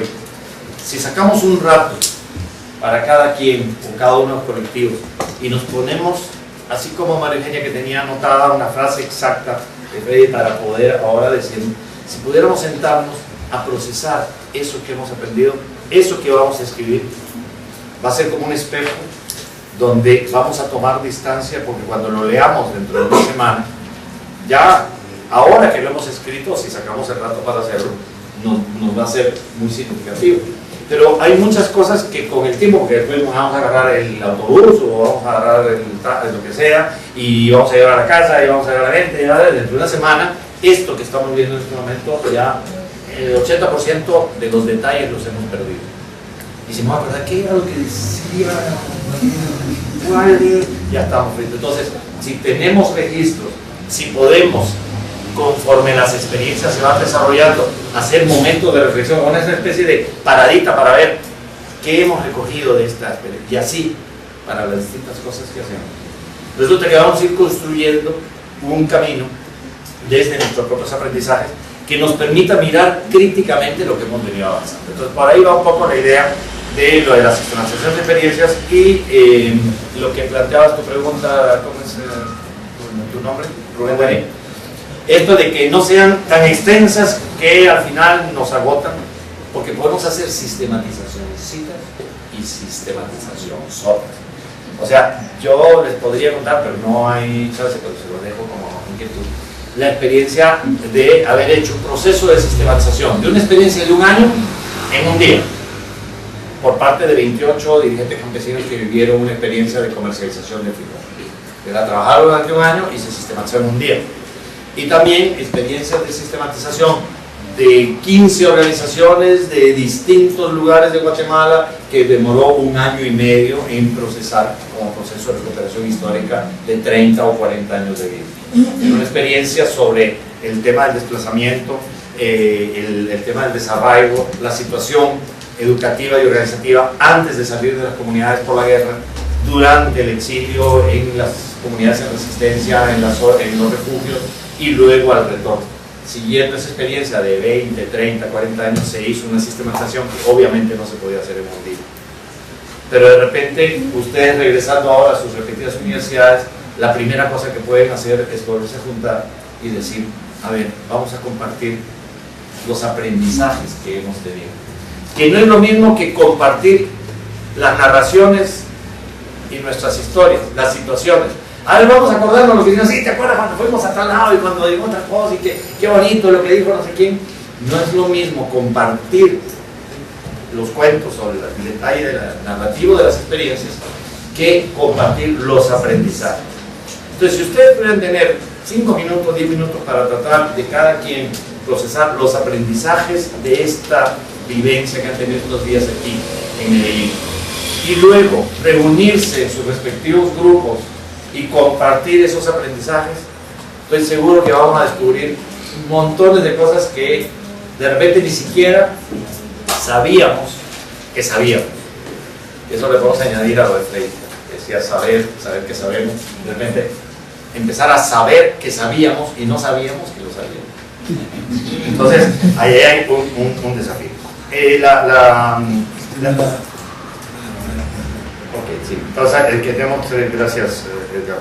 Entonces, este es el tema de la memoria, de los saberes que muchas veces se expresan de forma oral y que no necesitamos extraer bajo formas académicas o intelectuales como que los ambicionen. Darle valor, por ejemplo, sobre todo en aquellas zonas, en aquellos lugares donde el lenguaje oral es la forma principal de comunicación, la gente tiene mucho más memoria. Creo que ustedes, los que están sobre todo de comunidades indígenas, me podrán reforzar o decir algo sobre esto. Hay formas que mientras para algunas culturas tienen que estar escritas para que nos acordemos, hay formas de memoria y de transmisión de memoria oral que son más fuertes todavía y que muchas veces están vinculadas entre las historias y los elementos simbólicos creados. Entonces, el lenguaje oral es enormemente rico, pero en las culturas urbanas, en las personas que estamos acostumbradas a comunicarnos de forma letrada, la memoria se nos aflojó tanto que a veces no nos acordamos y necesitamos registrarlo y tenerlo por escrito. Entonces hay que trabajar, digamos, ambos aspectos, porque en última instancia se trata de recuperar los saberes particulares y relacionarlos luego con los saberes más conceptuales y teóricos. Entonces ahí termino con esto. Es muy interesante, y creo que ustedes están diciendo también que tienen experiencias en las cuales las tesis que se están haciendo son tesis basadas ya no son tesis, sino que son sistematizaciones, ¿es cierto? Sí. Bueno, en La Habana me llamó mucho la atención que la Universidad de La Habana y la Asociación de Pedagogos de Cuba hicieron un proceso de apertura de una maestría virtual en educación, en ciencias de la educación, maestría virtual en ciencias de la educación.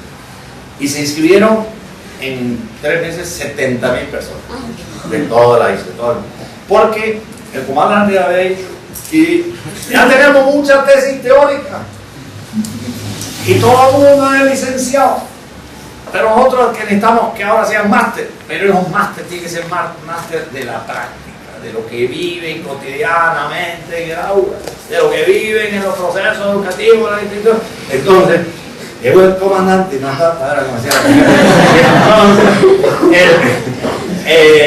a partir de esa idea dijeron, no, es que entonces en los estudiantes de maestría no hagan tesis tradicionales sobre temas teóricos, ya las licenciaturas eran sobre temas así súper, sino sobre la práctica educativa que realizaban y que la pudieran hacer también en equipos colectivos.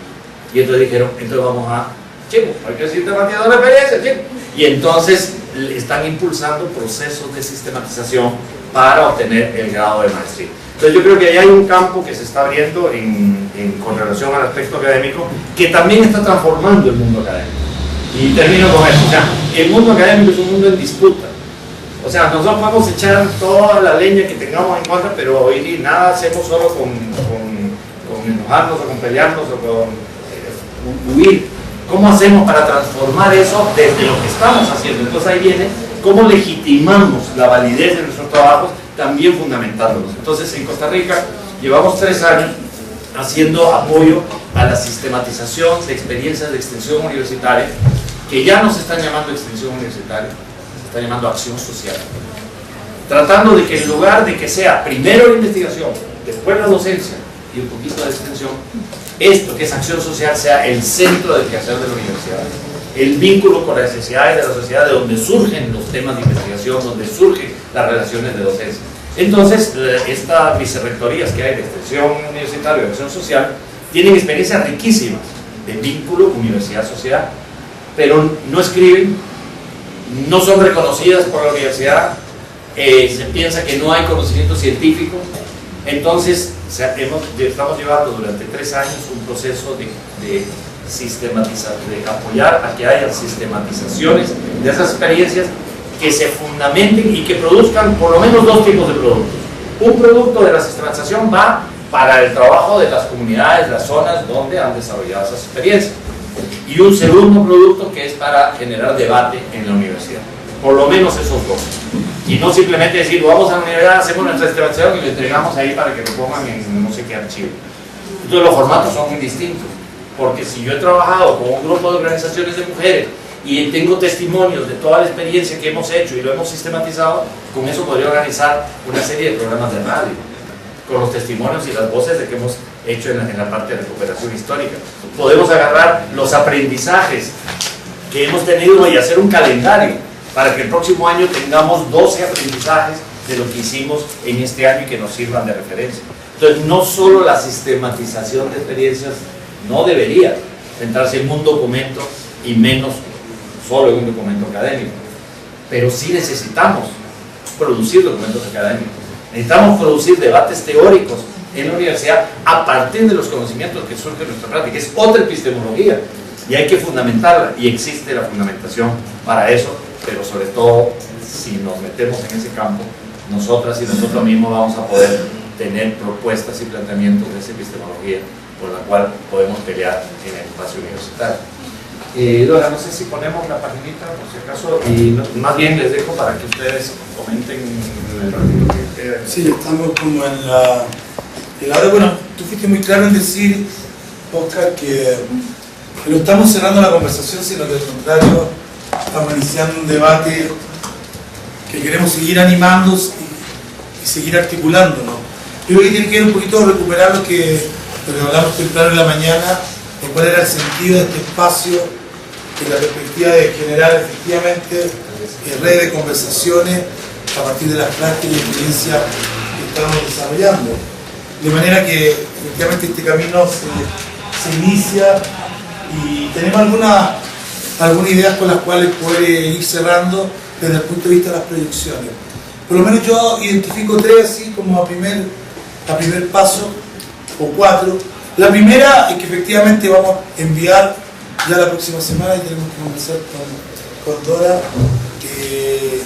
las direcciones de correo de quienes estuvimos acá, de manera que también hay una articulación que es mucho más dinámica que la bilateral, que el dato completo, el apoyo, el diálogo que se puede establecer entre ustedes. En segundo lugar, inicialmente, lo conversábamos con Dora también, la posibilidad de empezar a articular algo entre las dos universidades, fundamentalmente las de estudiantes. Es decir, aquí ya hay un primer paso de Univalle con la Antioquia, ¿no es cierto? Y la posibilidad de a lo mejor de buscar un espacio, quizás tener esta buena costumbre de vernos una vez al año, como lo hemos hecho de manera creciente. Yo creo que ahí también hay un segundo nivel de potencialidad y de articulación. La tercera, a nivel de proyección, es invitarlos a ser parte de SEAL. Es decir, SEAL efectivamente el movimiento de educadores y educadores populares. Nosotros estamos viviendo un proceso efectivamente de transitar en una lógica de red, y de red más bien de sociedad civil. La historia de SEAL es la historia también de la sociedad civil latinoamericana que se ha vinculado a la pedagogía latinoamericana, a la educación popular. Creemos que eso también es parte de un ciclo, de una historia. Y hoy día estamos transitando en esta idea de ya no ser una red, sino que un movimiento. Y eso también abre muchas perspectivas, muchas posibilidades de que se puedan incorporar educadores y educadores populares a SEAL de manera independiente. Antes siempre preguntamos a qué equipo pertenecía. Ahora eso ya no corre.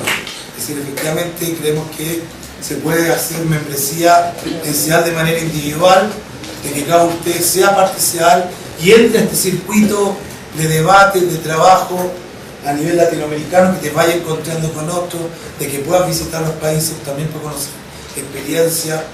Yo les decía en la mañana, Oscar, que esta semana ingresamos a Claxo. Eso también nos abre una perspectiva de articulación en el campo académico bastante interesante. Nosotros tenemos presencia en todos los países de América Latina y el Caribe. Hay grupos de trabajo en diferentes temas.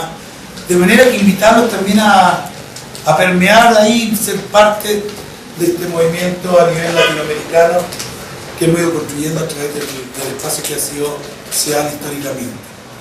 Y la cuarta proyección es vernos en Porto Alegre. Aquellas y aquellos que puedan hacer un esfuerzo. Vamos a seguir dialogando, nos vamos a seguir encontrando. A mitad de enero vamos a hacer un espacio en el marco del Foro Mundial de la Educación, en el marco de la Universidad del Foro Social. Vamos a tener 2 días de trabajo, el 18, 19, 17 y 18 de enero en Porto Alegre, con Buenaventura de Sousa. Con Buenaventura de Sousa, en esta idea de ir efectivamente ir pensando qué significa lo popular al interior de la universidad, qué significa hacer esta apuesta epistemológica en un contexto paradigmático complejo como es la universidad de hoy, pero como decía Oscar, en un espacio en disputa. Vamos a estar enviando la información de cómo nos vamos a juntar el 17 y 18 de enero en Porto Alegre. Empiecen a juntar dinero, empiecen a armar la mochila. Siempre va al espacio donde comen 100, comen 300.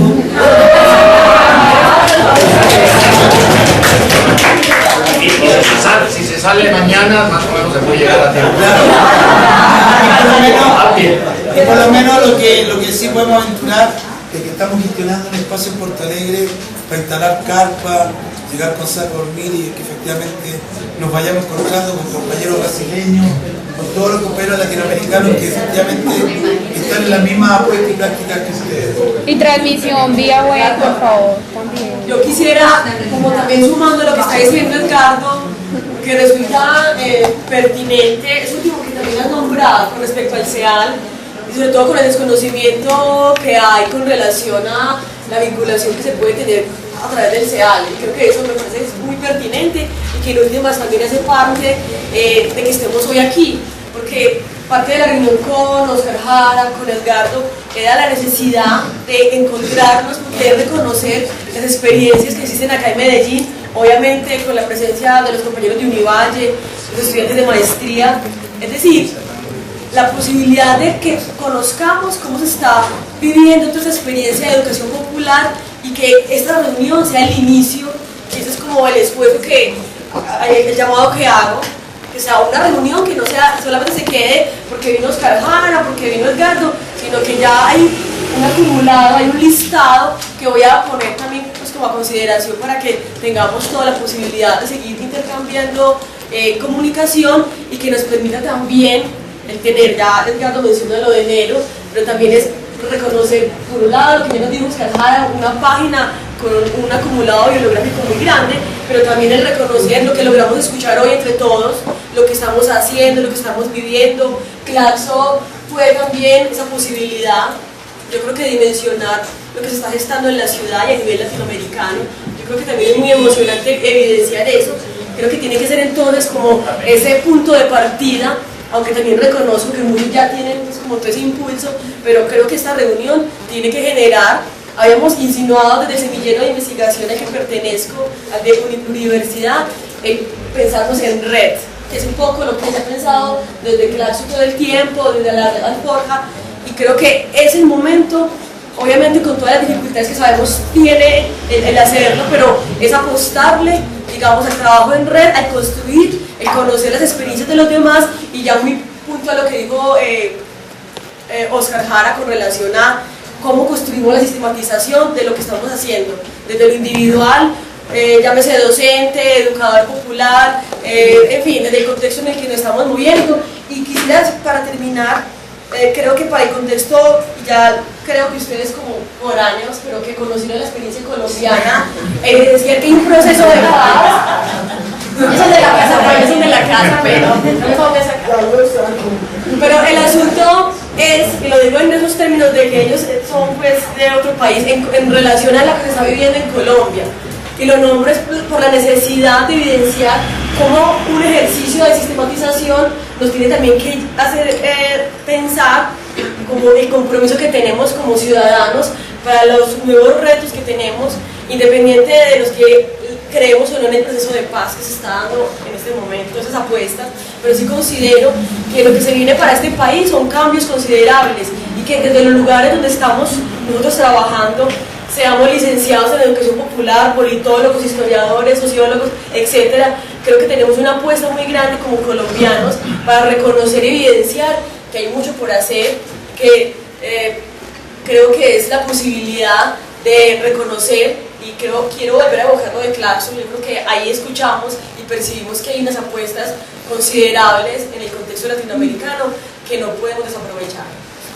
Bueno, para ir cerrando, hay 3 levantadas de manos. Pedía que sea muy preciso, compañero. Precisamente yo creo que aunque puede estar en discusión el tema de educación popular en la universidad sí puede facilitar la parte logística para encontrarnos. Yo no sé si tú, como coordinadora del semillero, el grupo de pedagogía social de la maestría, etcétera, pues nos convocan para que podamos encontrarnos precisamente para dar discusiones y compartir más temas. Muchas gracias, compañero. Bueno, pues desde la Red de Educación Popular de Cali hemos planteado que lo que nos junta como red es algo que tenemos en común y es la educación popular.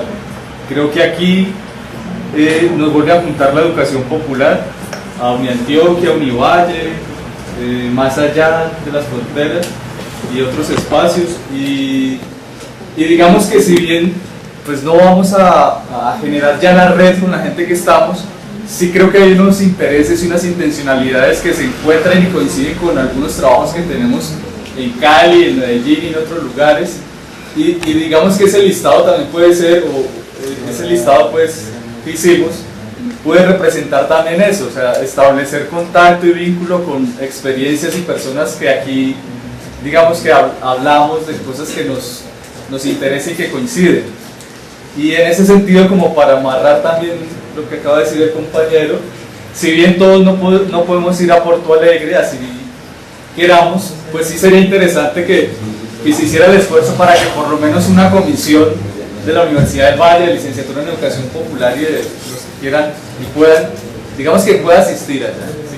Si todos no podemos, que por lo menos puedan unas comisiones y que la institucionalidad, digamos, que se gestione, que la tesorería del CEA también pues de alguna manera subsidia. Ok, ¿quién más? Y lo de la transmisión vía streaming para que nos conozcan, por pues, favor. Pues de por sí el Foro Social Mundial tiene ese tipo de...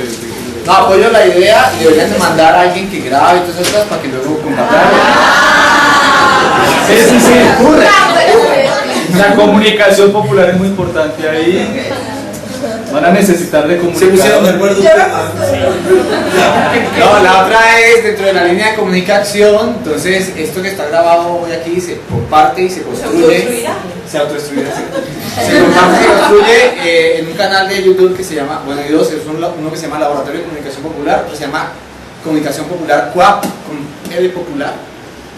Entonces la idea es que allí normalmente las cosas que hacemos se van construyendo y con los comentarios se van también enriqueciendo.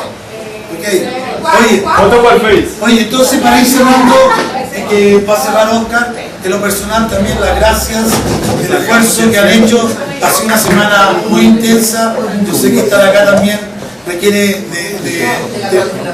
de la complicidad, los espacios funcionan cuando hay complicidades colectivas. La gente que quiera acercarse a CEAL, ser parte de CEAL, el correo es ealvarez@pie.cl,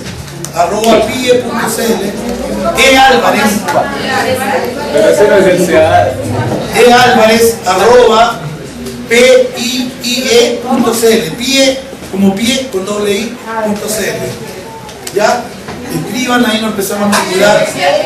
ealvarez como punto @pie.cl.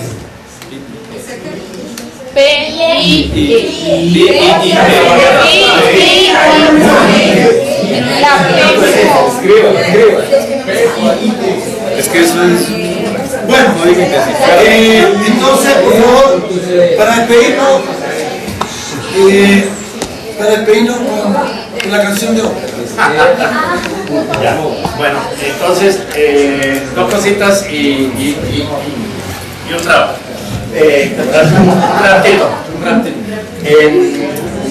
Bueno, ya creo que ya copiaron la dirección de la biblioteca virtual que habíamos puesto ahí. Bueno, entonces en esa dirección ustedes pueden entrar en una lista de correo donde hay cerca de 840 personas de distintos lugares que están interesados en el tema de educación popular, sistematización de experiencias, y además entrar a la biblioteca virtual y bajar de ahí los materiales. La segunda idea es que el CEAL les necesita, o sea, el Consejo de Educación Popular de América Latina está hecho por educadoras y educadores populares, no es la institución, es este movimiento que decía Edgardo, y lo que ustedes están viviendo y haciendo en Colombia es fundamental para el futuro del CEAL, considérenlo así, es decir, no es tanto entrar a participar en algo que existe, sino ayúdenos a construir un CEAL, un Consejo de Educación Popular nutrido con muchas experiencias ricas de educación popular de aquí, de Colombia. Entonces, como decía el compañero, de que no deberíamos sufrir sobre el tema de la sistematización, entonces yo les voy a invitar a cantar un pequeño rap aquí medio inventado, que dice así, a ver si se lo aprende, dice: sistematizar, sistematizar, cuando tú lo aprendas y te va a gustar. Sistematizar, sistematizar, cuando tú lo aprendas y te va a gustar. Sistematizar, sistematizar, cuando tú lo aprendas y te va a gustar. Pues aquí vinimos mucha gente, nos encontramos aquí en Medellín, veníamos de distintas universidades con saberes, con experiencias, con comunicación y sistematización. Vinimos en colectivo, vinimos individuales, vinimos a pensar, trajimos inquietudes y nos vamos con preguntas para seguir preguntando. Sistematizar, sistematizar, cuando tú aprendas y te va a gustar. Sistematizar, sistematizar, cuando tú aprendas y te va a gustar. Trajimos experiencias, trajimos ideas, trajimos inquietudes y tenemos emociones. Tenemos también bichitos de curiosidad que andan buscando siempre a la verdad, y nos enfrentamos a la discapacidad no como falta, sino como potencialidad. Por eso, compañera, por eso, compañero, venimos adelante y vamos a continuar. Invitamos al CEAL para ir caminar y una educación popular, seguir sistematizando, porque en Porto Alegre nos iremos a encontrar.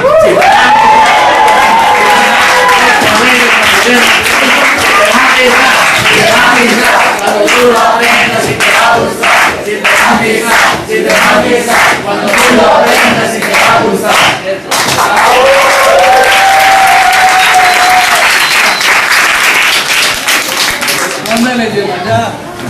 Chao, chao, gracias. Ayúdenos. Ya, ¿qué?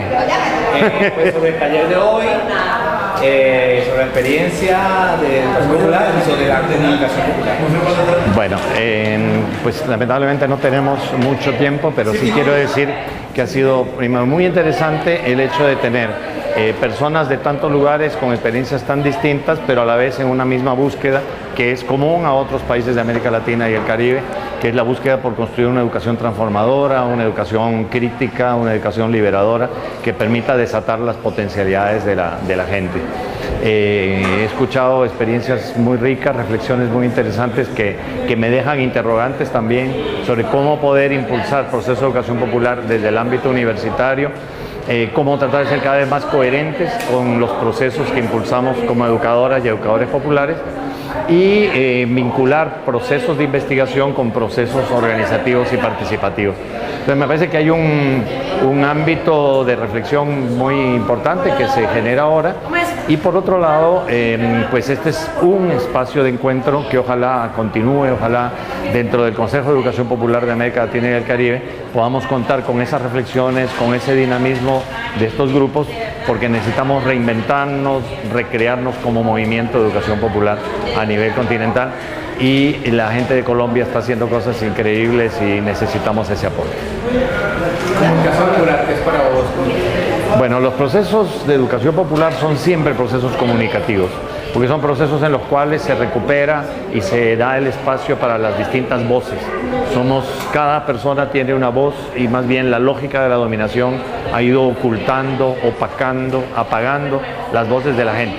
Los procesos de comunicación popular son esenciales para descubrir que tenemos voz, para escuchar las voces y las visiones de otras personas, y para tratar también de construir una voz común, una voz colectiva que se nutra de esas miles de voces particulares y diversas, pero que vayan apostando hacia una nueva realidad que es la que aspiramos como pueblo que buscamos nuestra emancipación y buscamos salir de los esquemas capitalistas o patriarcales que nos oprimen.